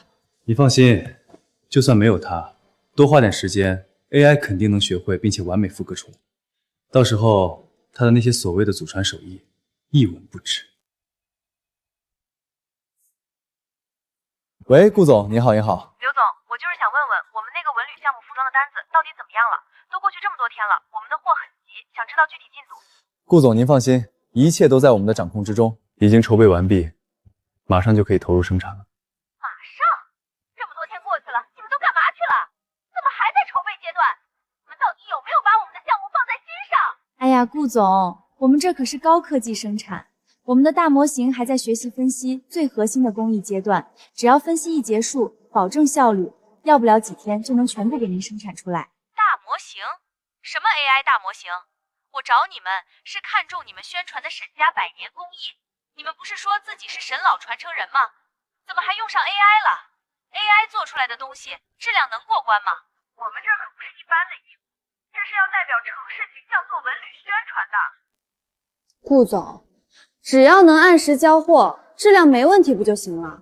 你管我们是用手做的还是用机器做的干什么？顾总，说句实在话，这么短的时间，除了我，整个市场谁能接你这个要求工艺这么高的单子？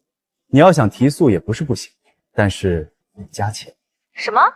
我们已经以高于市场价50%的价格和你们合作，还提前预付了80%的款项，你现在还要加钱？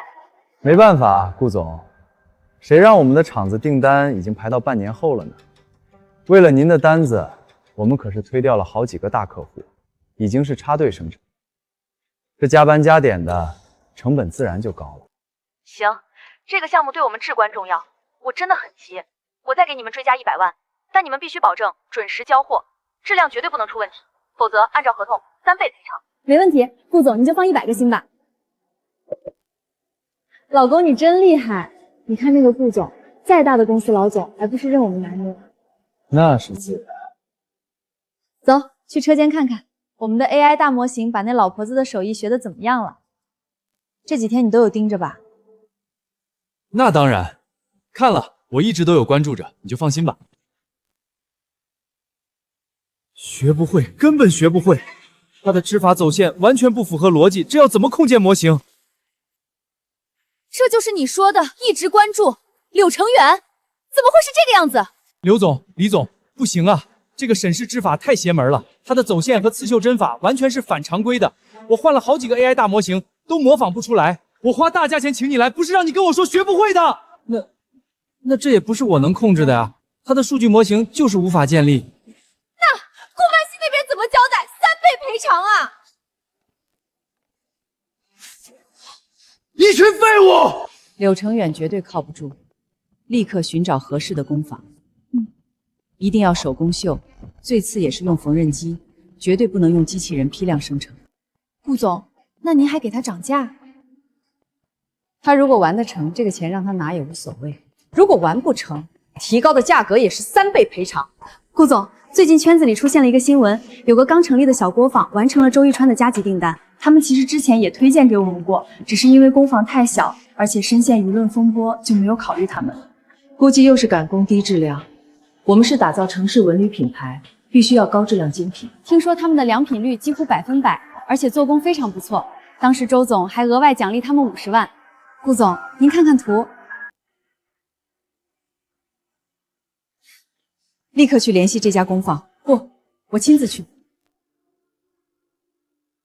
上一批货的钱到账后，我立刻将工坊再度扩大。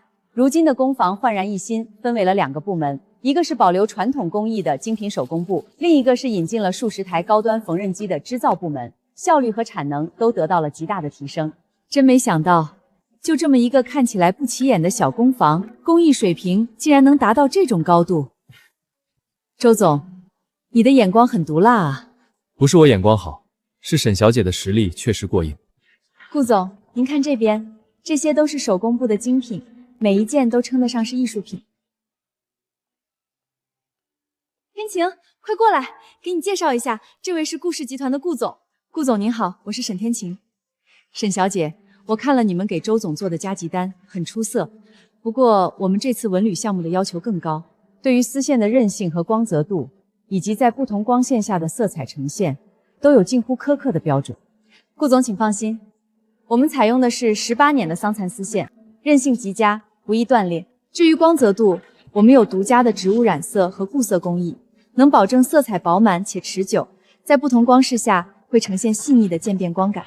顾总，您还记得我结婚时穿的那件百鸟朝凤婚纱吗？就是天晴亲手为我打造的。百鸟朝凤，沈天晴，我记得没错的话，当初对外宣传的不是李琦大师的作品吗？柳成远那边可是信誓旦旦的保证，那是沈家嫡传的手艺。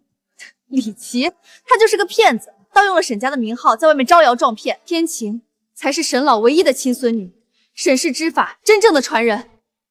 什么？沈老那位国宝级织绣大师沈静云，竟然是你奶奶？没错，天晴，沈小姐，我总算找到你了，请你务必帮我这个忙。我们集团有一个城市文旅品牌的定制大单，需要1万件融合了传统刺绣元素的服饰，工期就是这个月底，还有不到20天。因为特别紧急，最终加工费我给1000万。只要你点头，我现在就可以让财务打500万预付款到你的账上。顾总，感谢您的信任，但1个月1万件，这个数量和时间都太紧张了，我不敢100%保证能完成。我不要你的保证，就冲你这份实事求是的态度，而不是像某些人一样满口谎言。这个单子我就认准你了，哪怕你最后完不成，这笔钱我们也绝不追究1分1毫。好，顾总，我们尽力去完成。刘总，不行了，不行了，核心的 AI 演算模块烧了，再跑下去整台机器都要报废。废物，连个机器都看不住，让开，我亲自来。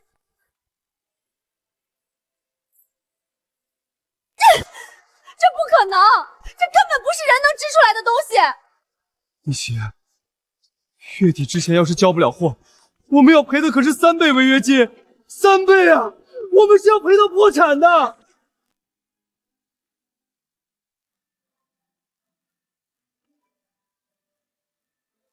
大家先停一下，顾氏集团500万预付款到账了。天晴，太好了！有这笔钱，你就能请最好的律师把孩子的抚养权挑回来了。这笔钱1分都不能动。为什么？你不是一直想把孩子接回来吗？这是顾总提前付的订单款，货还没做，每1分钱都要用在原料、人工和设备上。我再想孩子，也不能挪用公款，砸了工坊的根。那就看着柳成远和李琦继续风光，不会太久了。什么意思？李琦那台智能织布机根本吃不住18年桑坦丝。顾氏这批文旅大单标准越高，他们的机器越容易卡线烧机，没有沈家的走线和固色手法，他们撑不住。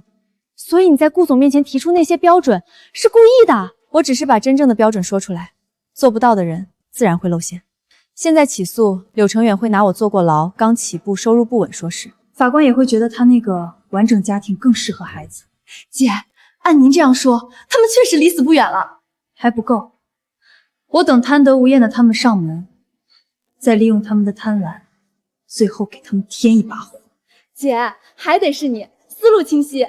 现在我们只做2件事：第一，把顾氏这1万件订单做好；第二，等他们来求我。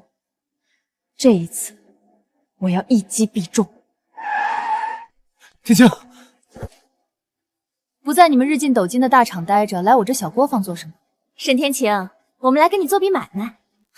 我跟盗用我奶奶名号的人没什么买卖可谈。开个价！沈家针法秘籍，尤其是固色和走线的核心方法，我们要了。100万，现金支票，随时兑现。你一个刚出狱的人，这钱够你安稳过日子。100万就想买沈家的祖传本事，你们是不是想得太天真了？他们还是这么急功近利，以为拿到秘籍，机器就能学会。可他们不知道，沈家的核心手法从来不是写在纸上的。就算买到了所谓的秘籍，他们最后会发现自己的宝贵的时间白白浪费在最不应该的地方。沈天晴，你别不识好歹，除了我们，没有任何人会买你那本烂书。我们是可怜你刚从牢里出来，什么都没有，才会愿意给你这个机会。可怜我？那我不需要你们的可怜，你们立刻离开这里，我不想再看到你们。沈天晴，时代变了，我们买你的针法是看得起你这门老手艺。这些针法拆解出来是要为给 AI 模型进行申述学习和数字化升级的，你懂吗？我们这是在帮你发扬光大沈家，发扬光大是喂给你们那台连18碾桑头丝都消化不了的破机器吗？我奶奶的天医谱是心血和灵气的结晶，不是写给冰冷机器看的。100万，你们打发叫花子呢？难不成你真以为凭你这小作坊能跟我们抢故事的单子？能不能抢，我们拭目以待。我的东西不卖给贼，请回吧。沈天晴，你别忘了，月月还在我们手上。你要是再这么不合作，以后就别想再见到他，一面都别想。你一个刚从牢里出来的，真以为能抢回孩子？法官会把孩子判给你这种有案底、收入不稳的单亲妈吗？别做梦了，识相点儿。拿了钱，我们还能让你偶尔见见孩子。来了，他们终于亮出了最后的底牌。月月，我的月月。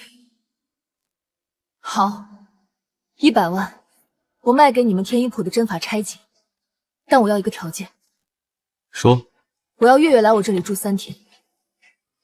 他上钩了，让他见几天，安抚一下。反正抚养权在我们手里，孩子随时能要。好，我答应你，100万给你。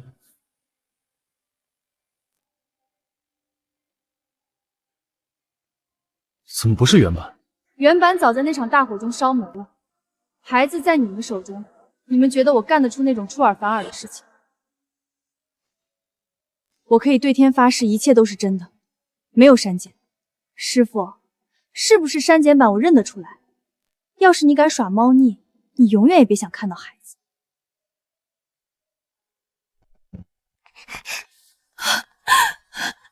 月月，妈妈。王律师，钱到账了。沈小姐，这笔钱能证明你的经济能力，是个非常好的开始。但是对方有完整的家庭，在法官那里占有优势，要扭转局面，光有钱还不够。还需要什么？你必须拿出强有力的证据，证明他们不适合继续抚养孩子。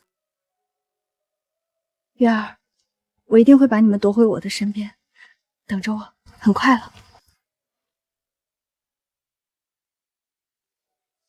月牙儿，醒了，快来，妈妈给你做了你最爱吃的鸡蛋饼。妈妈，你还记得我的小名？傻孩子，妈妈怎么会忘？快趁热吃。他们平时都给你吃什么？李琦阿姨说做饭浪费时间，家里都是钟点工作或者点外卖。我的月月，这些年让你受苦了。妈妈，我不想回去了。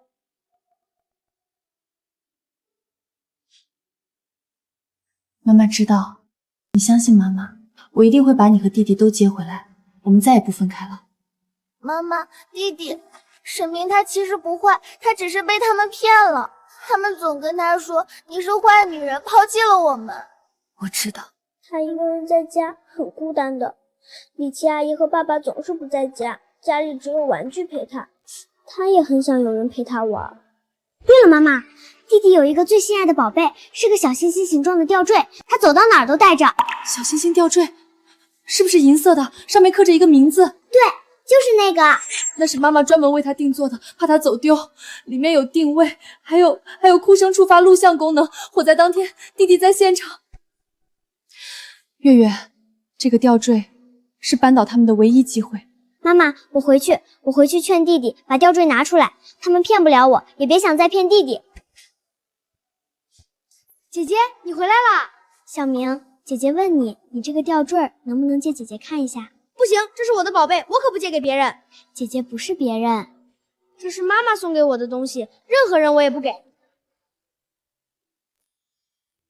刘总、李总，按你们提供的针法数据 ，AI 已经完成初步学习，这是第一批样品。才1天就能绣这么多？什么百年传承手工技术，在现代科技面前不堪一击。沈氏针法也不过如此。顾曼星那单旅游大单还不是手到擒来？我看沈清林还怎么翻身？目前 AI 只掌握基础纹样，要提升水准，还需要大量数据学习和调试。行了，机器能跑，能出货就行。老婆，我已经让销售部去接新订单了。太好了，等 AI 沈氏绣名声打出去，订单还不是雪花一样飞来？到时候谁还记得沈天晴？谁让你坐这儿的？看看你鞋底的灰，把我地毯都踩脏了。乡下野惯了，一点规矩都没有。这是我爸爸的家，我为什么不能做？现在这个家我说了算，你想待下去就给我老实点，别给我摆大小姐架子。你根本不是我妈妈，死丫头，你在胡说什么？我不是你妈妈。你就是个小偷，偷了我妈妈的账钩，偷了她的家，还偷了她的刺绣工坊。你拥有的一切都是偷来的，反了你了！放开我！你这个小偷！进去反省，今天谁也不准给他饭吃。姐姐，你吃点吧，以后别惹妈妈生气了，只要听话，她就不会罚你了。她根本不是我们的妈妈，你忘了吗？今天是你生日，他们自己出去玩，根本没想过我们。走，我带你去找真正的妈妈，只有她会给你过生日。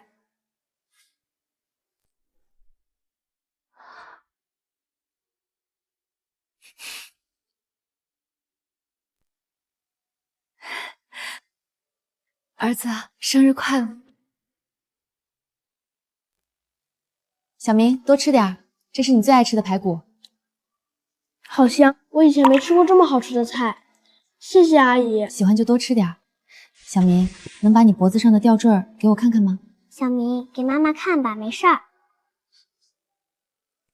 你看，这是妈妈和你的合影，那时候你才2岁。你真的是我妈妈。小明她就是我们的妈妈，我们一直都被爸爸和那个坏人骗了。可是爸爸和李姨说妈妈是坏女人，早就不要我们了。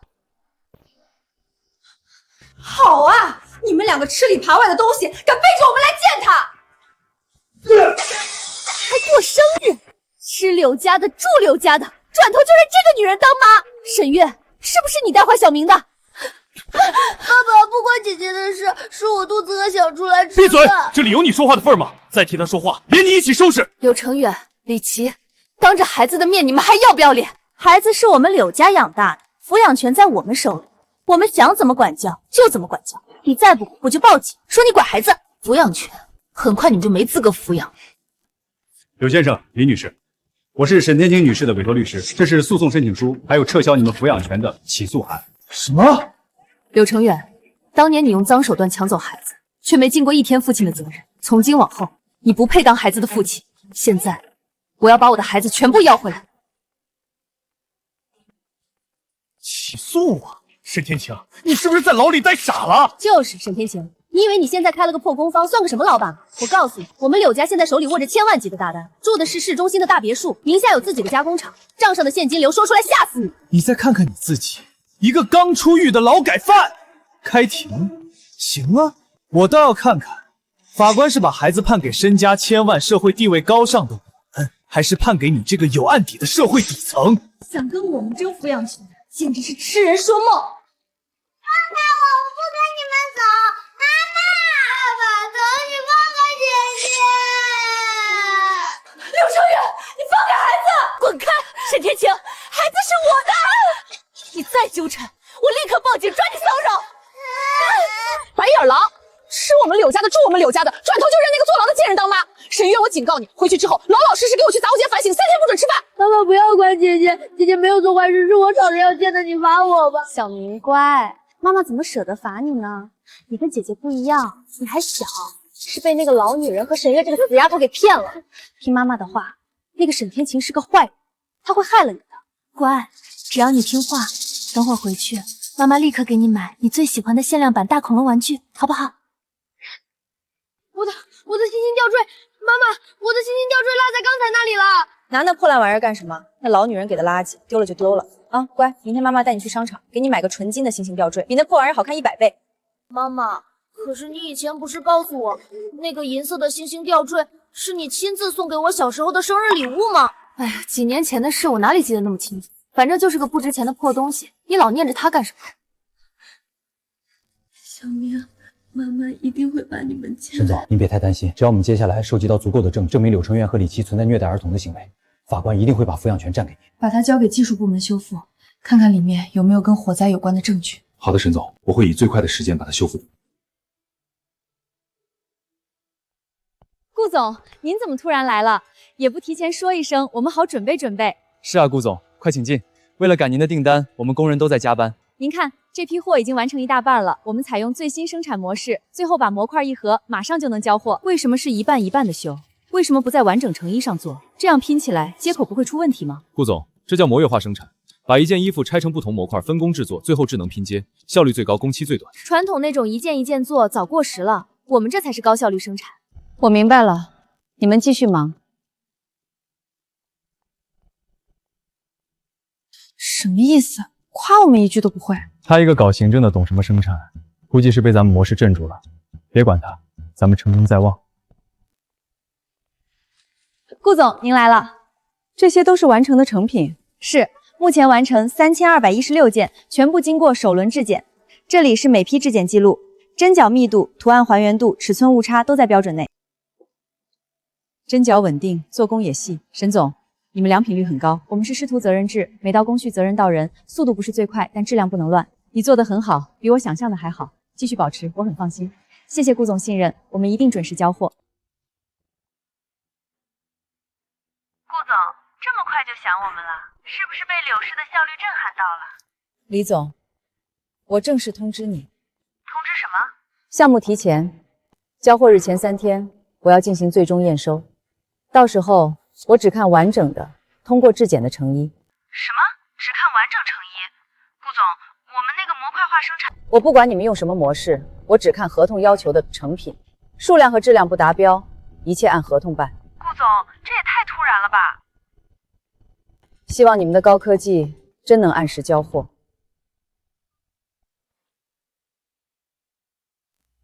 程远，顾曼青这女的来真格的，交货日提前了3天，算下来我们只剩下不到3天的时间了，真的没问题吧？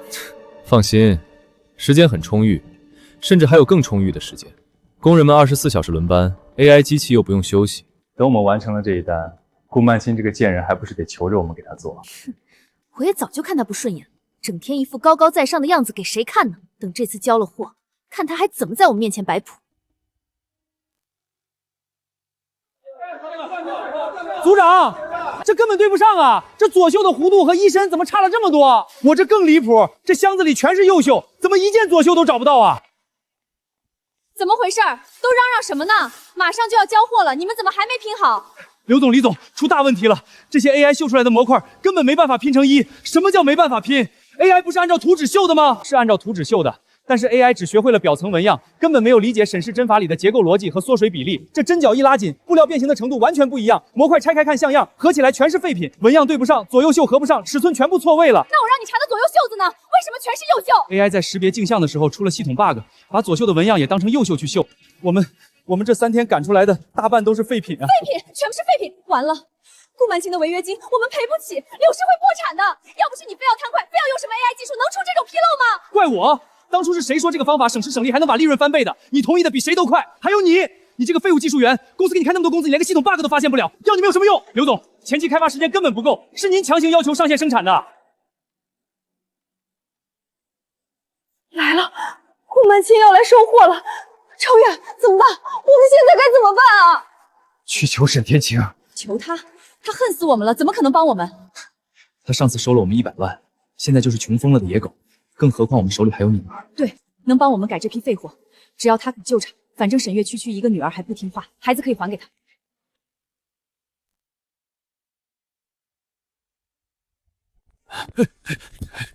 沈天晴，我们来给你一个机会。不是说了，禁止这种闲杂人等入内吗？怎么让他们进来的？他们手里提着很多钱，说是跟您有大生意要合作。这里面是100万现金，只要你帮我们把那批货救回来，这钱就是你的。你们拿走，这个钱我不要。别给脸不要脸，之前给你100万，你不是拿了吗？还在这里装什么清高？抱歉，我的天一广不缺钱，也不缺活，两位请回吧，别脏了我的地方。沈天晴，你别忘了，你儿子女儿还在我手上，你不是想要你女儿吗？对，只要你乖乖听话，帮我们把这批订单完成，我们不仅把女儿还给你，我甚至可以考虑让你见见你的宝贝儿子，怎么样？这个交易你做不做？孩子不是你们用来交易的筹码的工具。是吗？那你就等着一辈子都见不到他们了。你女儿已经3天没有吃饭了，心痛吗？如果你不肯合作，她一定还会没饭吃。你们两个畜生，我绝对不会放过你们！出来吧，张律师。柳先生、李小姐，你什么意思？我是沈天晴女士的代理律师，这是我当事人申请变更子女抚养权的最新法律文书，请两位过目。变更抚养权凭什么？就凭我们刚刚向法庭补充提交了2位利用孩子作为筹码进行威胁交易的最新证据，就是刚才这段对话的全程录音。你算计我们！沈总，我们来验货了。顾总，你怎么会在这里？顾总，这批货的订单不是在我们公司吗？你怎么找到他这儿来了？难道你把订单交给他了？你们合起伙来坑我！沈天晴，你好狠毒的心！合伙坑你，柳先生、李小姐，你们的合同白纸黑字写着依然有效，但你们摸着自己的良心问问，那批被你们糟蹋的货，你们完得成吗？要不是我当机立断，紧急找到沈小姐临危受命，我整个文旅项目都要被你们这两个废物拖下水。李琦，我教你手艺的时候就说过，刺绣如做人，一针一线都不能走歪。你的手艺底子还在，如果你一开始就肯靠着它踏踏实实的去干，而不是总想着走捷径，动那些歪心思，又怎么会落到今天这个地步？你少在这里假惺惺！验货，完成度怎么样？报告顾总，天意不仅完成了本阶段的全部订单数量，还超额交付了10%。经初步检验，所有成衣质量均为优等。很好，沈总，我现在正式宣布，天一府将作为我们文旅项目的核心合作方，后续所有高端定制系列都由你们全权负责。沈天晴，是你，全都是你设的局！你故意害我，抢走了本该属于我的订单，抢走了我的一切！顾曼青，你这样做是违约，我们的合同还在，我要去告你们！靠我？恐怕你没有这个机会。这是我方法务部出的律师函。李琦，你的公司提供的样品与实际货物严重不符，恶意毁坏我方提供的珍贵物料，并造成项目严重延期，已经构成根本性违约。我们要求你方赔偿3倍预付款，并承担所有物料损毁和项目延迟造成的全部经济损失。我们法庭上见。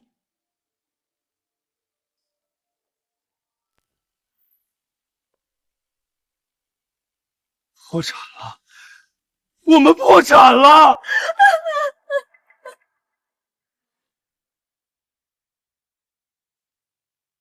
完了，全完了，房子没了，公司也没了。你现在知道完了？当初是谁说 AI 审视秀能赚钱？是谁说机器一开订单就能翻倍？你少往我身上推！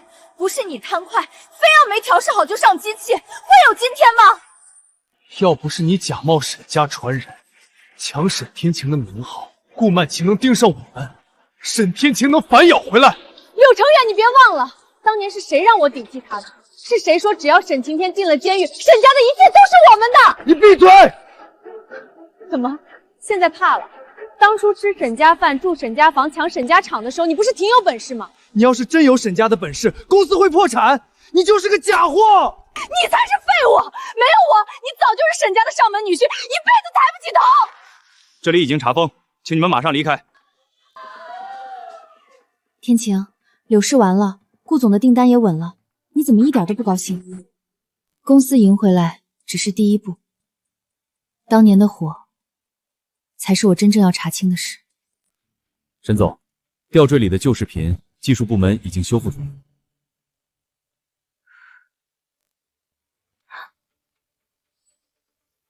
既然柳成远的烟头点不燃，那我就加一把火。到时候我救出他儿子，柳成远只会感激我。张律师，报警！我要让他们为这场火付出真正的代价。3年牢，沈家的厂，孩子的童年，我都要他加倍偿还。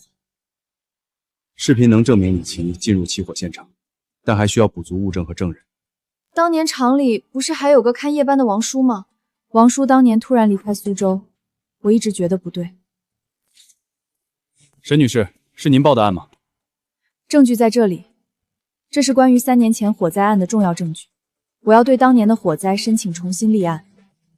我们会立刻做技术鉴定，如果视频属实，当年的案子要重新立案。不只是重新立案，我要让所有人知道，沈家不是罪人。查封期间，任何人不得私自进入。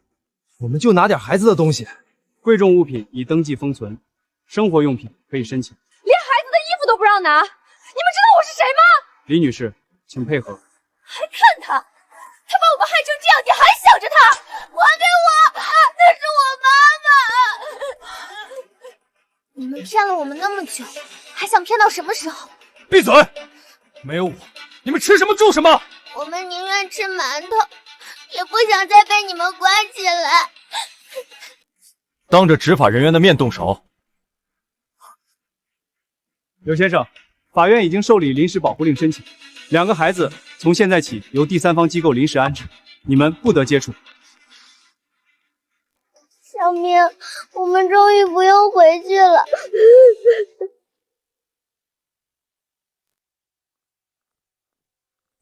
李琦女士，我们是市警察局的，3年前服装厂火灾案有新证据，请你回去协助调查。什么火灾案？不是早就结案了吗？现在案件重新调查，请你配合。程远，你快跟他们说，当年那火跟我没关系。警官，我先说明，当年我只是去过车间抽了根烟，但烟头我明明踩灭了，后面他又倒回去干了什么，我根本不知道。柳程远，你现在把我推出去！警察同志，跟我一点关系都没有啊！我也没想到这婆娘这么狠毒。柳先生，后续也需要你配合调查。我配合，我一定配合。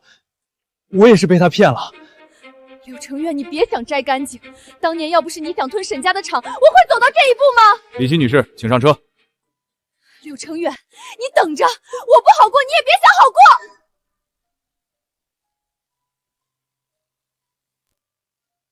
天晴，我错了，我真的错了。柳程远，你还想干什么？天晴，我是来跟你说清楚的。3年前那场火，我确实去过车间，也确实抽过烟，可我把烟头踩灭了。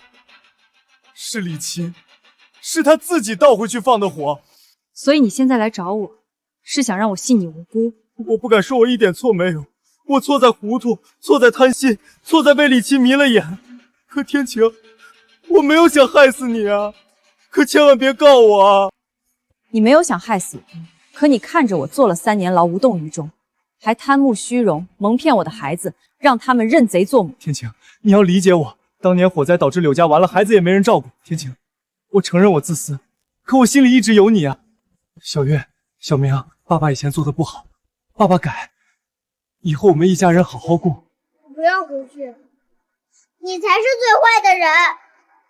天晴，孩子还小，他们需要一个完整的家，别人家都有爸爸妈妈，我们不能让孩子一辈子被人说没爸没妈吧？他们以前有爸爸，也没少挨饿受怕。我以后不会了，我保证。天晴，看在我们夫妻一场，看在2个孩子的份上，你给我一次机会。你刚才当着警察的面甩开李琦，现在又跪在我面前说爱我。柳程远，你爱的从来不是谁，你爱的是谁能救你。不是的，天晴，我真的还爱你。你欠我的，欠孩子的，不是一句爱能抵掉的。别再拿完整家庭来绑架我，孩子的家我自己给。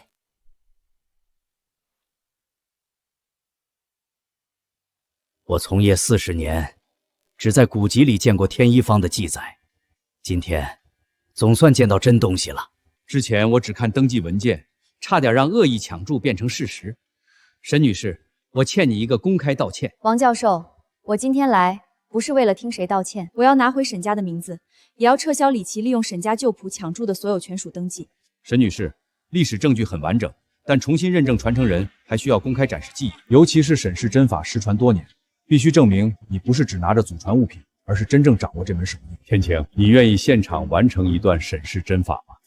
天晴姐，别怕，你一路怎么走过来的，我们都看见了。沈姑娘，你尽管秀。你当初救下珊珊那件嫁衣的时候，我就知道沈家的针没断。好，天晴姐，当初我抱着那件快赔钱的假衣去找你，是我这辈子做过最对的一件事。要不是你，我和我妈早就被那件假衣压垮了。也是因为你，我才知道女人不是只能认命。今天该轮到你把自己的名字拿回来了。沈姑娘，老太太不会说漂亮话，我只知道你的针救过我们一家，也救过天一坊这些姐妹。今天谁敢说你不配，我第一个不答应。谢谢。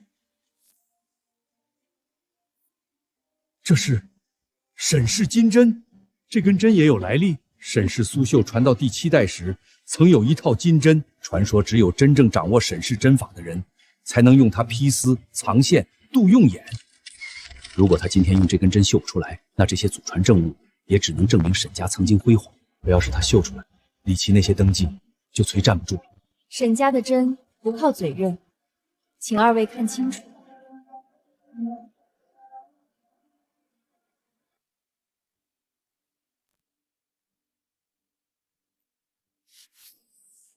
他不用描样，真正的审视真路，先在心里成图。他在披丝，这么细的金线，稍微一抖就断了。3叠羽毛针，外名中尘里藏光，没错，是3叠羽毛针。这里写着羽分3叠，光藏其中。它的针路和古谱完全一致。姐姐，凤眼最难，审视针法里，凤眼不能死绣，得留半寸光路。亮了，这不是颜料，也不是珠片，是针法带出来的光，半度凤眼针。这就是沈氏失传多年的半度凤眼针。正面成凤，背面无痕，这不是机器能仿出来的。针法、纹样、绣样、古谱全都对得上，而且它不是复刻旧样，是在旧针法上做了活用。沈天晴，你展示的3叠羽毛针、披丝盘金绣、半度凤眼针均与天一谱记载一致。我以专家身份确认，沈天晴女士所持传承资料、祖传绣样和现场技艺之间存在完整对应关系。此前李琦所登记的相关权属确有重大在先权利争议。陈会长，是否意味着李琦的百鸟朝凤权属会被撤销？协会会向相关部门提交复核意见，凡涉及恶意抢令、冒用沈氏传承的登记，都应依法撤销。那沈女士是否会恢复沈氏苏绣传承人身份？我代表苏绣协会正式提议，恢复沈天晴沈氏苏绣代表性传承人认证，并启动天一坊历史名号复核保护程序。天晴姐，你做到了，他们抢走的名字你真的拿回来了。不是我一个人拿回来的，没有你，没有周婶，没有天一坊那些姐妹，我走不到今天。好啊，沈姑娘，沈家的针没断，你也终于不用再背那个脏名声了。奶奶，沈家的针我接回来了。沈天晴，签下这个名字，从今天起，天一坊该回到真正的传人手里。天一坊回来了。本案为沈天晴诉柳成远离婚、子女抚养权及财产分割松散案。经审理，法院已查明，柳成远在婚姻存续期间与李琦存在不正当关系，并长期隐瞒事实，导致夫妻感情彻底破裂。法官，我承认我糊涂，可我现在知道错了。我和沈天晴还有2个孩子，我们这个家不能就这么散了呀！被告请坐下，不得扰乱法庭秩序。审判长，柳成远不仅存在婚内过失，还长期放任李琦对2个孩子进行情感操控和不当惩罚。我们提交的录音、视频、心理评估报告均可证明2个孩子在柳成远及李琦共同生活期间身心受到严重伤害。2个孩子目前对沈女士形成稳定依恋，且均明确表达不愿回到柳成远身边。尤其沈月多次提及被关禁闭、饥饿惩罚和言语羞辱。那都是李琦干的，我不知道，我是他们亲爸，我怎么会害他们？你知道，每次他罚我，你都在家，你只是装没看见。爸爸，我以前求你别管姐姐，你还骂我多管闲事。小月、小明，爸爸那时候是糊涂，爸爸以后改。爸爸，你每次都说以后，可你从来就没有去做过。本院认为，沈天晴女士目前经营稳定，具备独立住所、稳定收入及良好照护条件。柳成远名下公司已破产，现无稳定经济来源，且存在婚内过错、对子女照护失职、利用子女威胁原告等行为，不宜继续直接抚养未成年子女。判决如下：准予沈天晴与柳成远离婚，婚生子沈月、沈明由沈天晴直接抚养，柳成远依法待其收入恢复后，具体金额核定。不，法官，我现在都破产了，我拿什么给抚养费？抚养义务不因破产而免服。关于夫妻共同财产，因柳成远存在重大婚内过错，并涉嫌转移、侵占沈氏相关资产，现有查明财产中沈氏天一坊相关权主宅、苏绣传承资料及由沈天晴个人恢复经营所得，归沈天晴所有，柳成远无权分割。同时，柳成元应配合沈天朝办理子女户籍、学籍及相关监护手续变更，若拒不配合，依法强制执行。宣判完毕。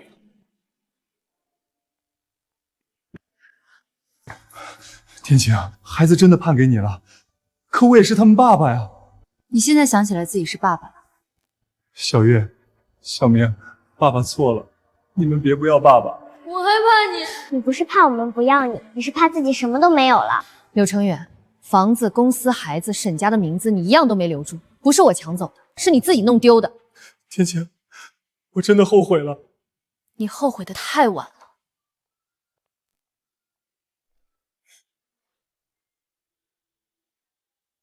3年前，天一坊还只是一间小作坊。3年后，他参与电影《凤仪天下》主视觉服装制作，成为凤林山河文旅项目核心合作方，也把沈氏苏绣带上国际时装周。今晚是凤林山河文旅项目正式亮相，也是天一坊沈氏苏绣系列首次公开拍卖。天晴姐3年前我们还在铁皮作坊里抢料子赶横单，现在跟做梦一样。不是梦，是大家一针一线熬出来的。沈总，今晚之后，凤林山河巡展正式启动，天一坊会出现在更多城市。还有电影，沈总，你说自己不会演，结果观众都说你才是东方女主的样子。我只是让大家看清衣服。不，你让大家看清了天一坊。接下来这件拍品是沈天晴女士亲手绣制的孤品百鸟朝凤衣。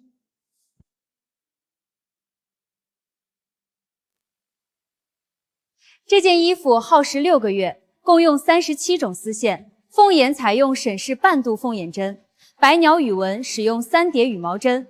它也是凤林山河文旅项目的开篇藏品，起拍价300万、 500万、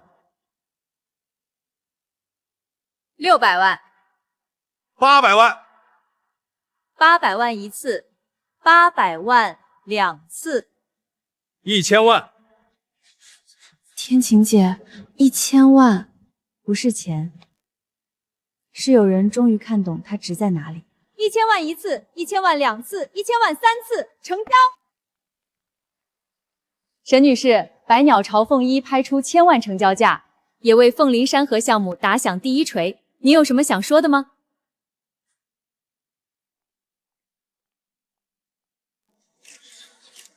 谢谢各位认可天一坊，也谢谢大家认可沈氏苏绣。3年前，我重新拿起针，只是想证明沈家的手艺没有断。后来我才知道，一根针能做的不只是替自己洗清冤屈，它也能给更多人一份工、一口饭、一条重新开始的路。这件百鸟朝凤衣卖出1000万，但这笔钱我不会带回天一岗。我宣布，这1000万全部捐给灾区，用于灾后安置、校服制作和妇女就业帮扶。沈总，您确定全部捐出吗？确定。当年我最难的时候，也有人给过我1碗热饭、1件旧衣、一次重新开始的机会。现在天一关站起来了，也该把这份机会递给更多人。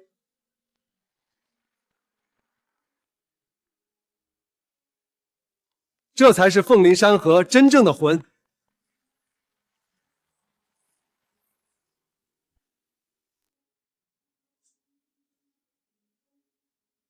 1000万，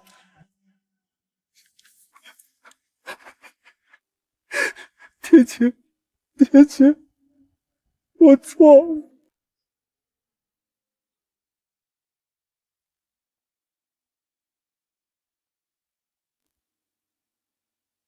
妈妈，这就是你刚出来的时候住的地方。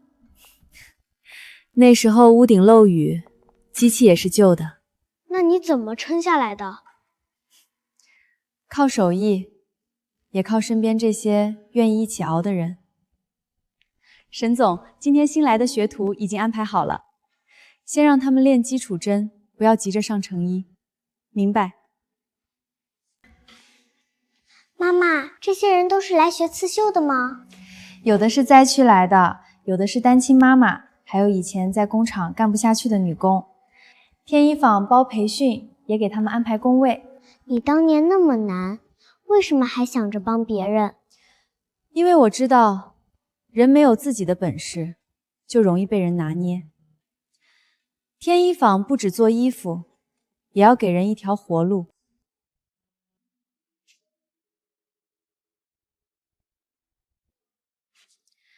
手别绷太紧，线顺了，针才顺。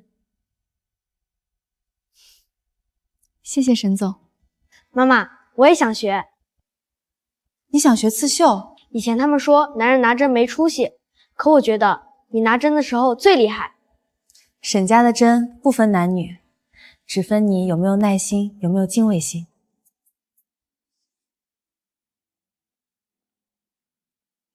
那我也学。沈家的东西不能只让妈妈一个人扛。这下好了，沈总收了2个最难管的徒弟。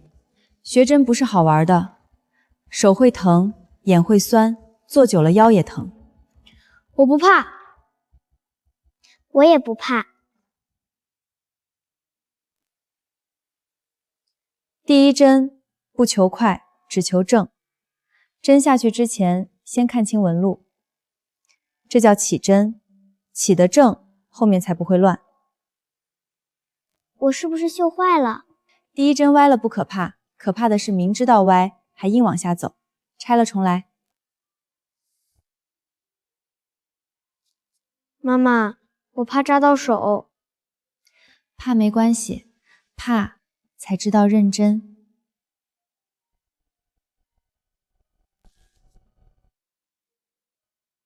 这样可以吗？可以。你看，他们都回来了。以前丢掉的日子，我们慢慢补回来。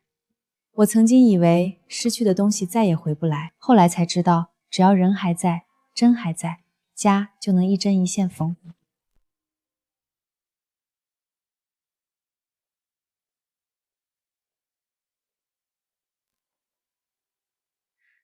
这么晚了，还不回去？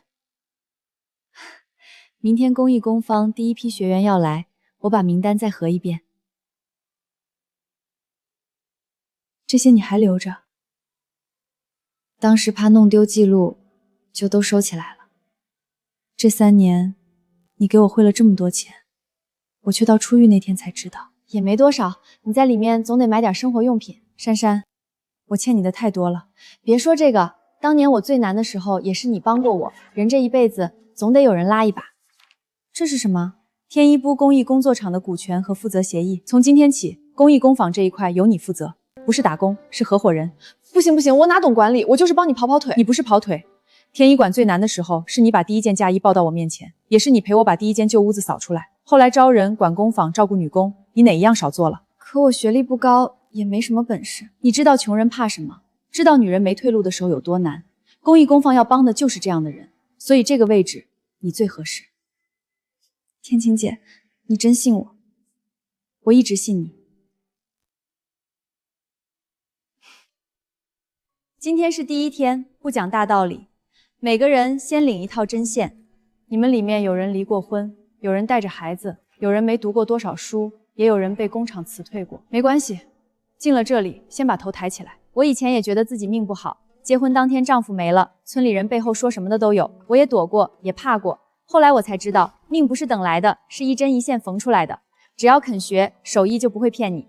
我们真的能靠这个赚钱吗？能，但前提是踏实学，不偷懒，不走歪路。天一坊会教你们，也会给你们第一份订单。珊珊说的对，天一坊能给机会，但路要你们自己走。谢谢沈总。不用谢我，以后你们靠自己的手吃饭，要谢就谢自己肯站起来。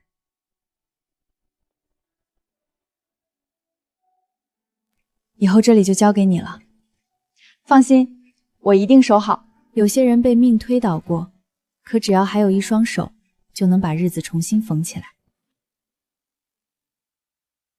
沈天晴，从今天起，不仅沈氏苏绣，还有你自己的天一坊，正式成为国家非物质文化遗产，也希望你把它继续传下去。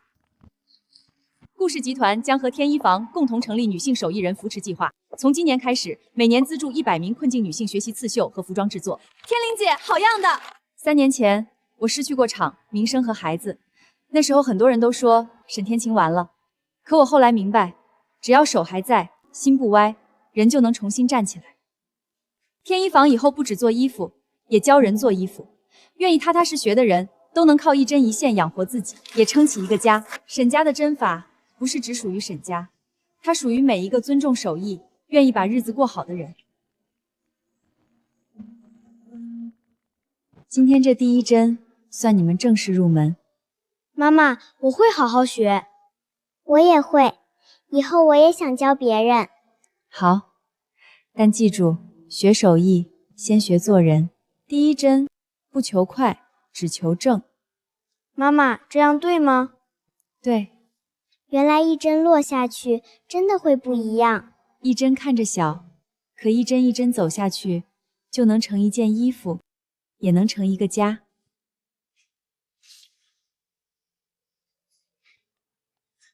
妈妈，明天我还想练针。我也是。沈总，你看，2个小徒弟比谁都积极。那就明天继续。天晴姐，都回来了。不是回来了，是重新开始。金针不渡假凤凰，可只要心是真的，哪怕从废墟里开始，也能绣出自己的天意。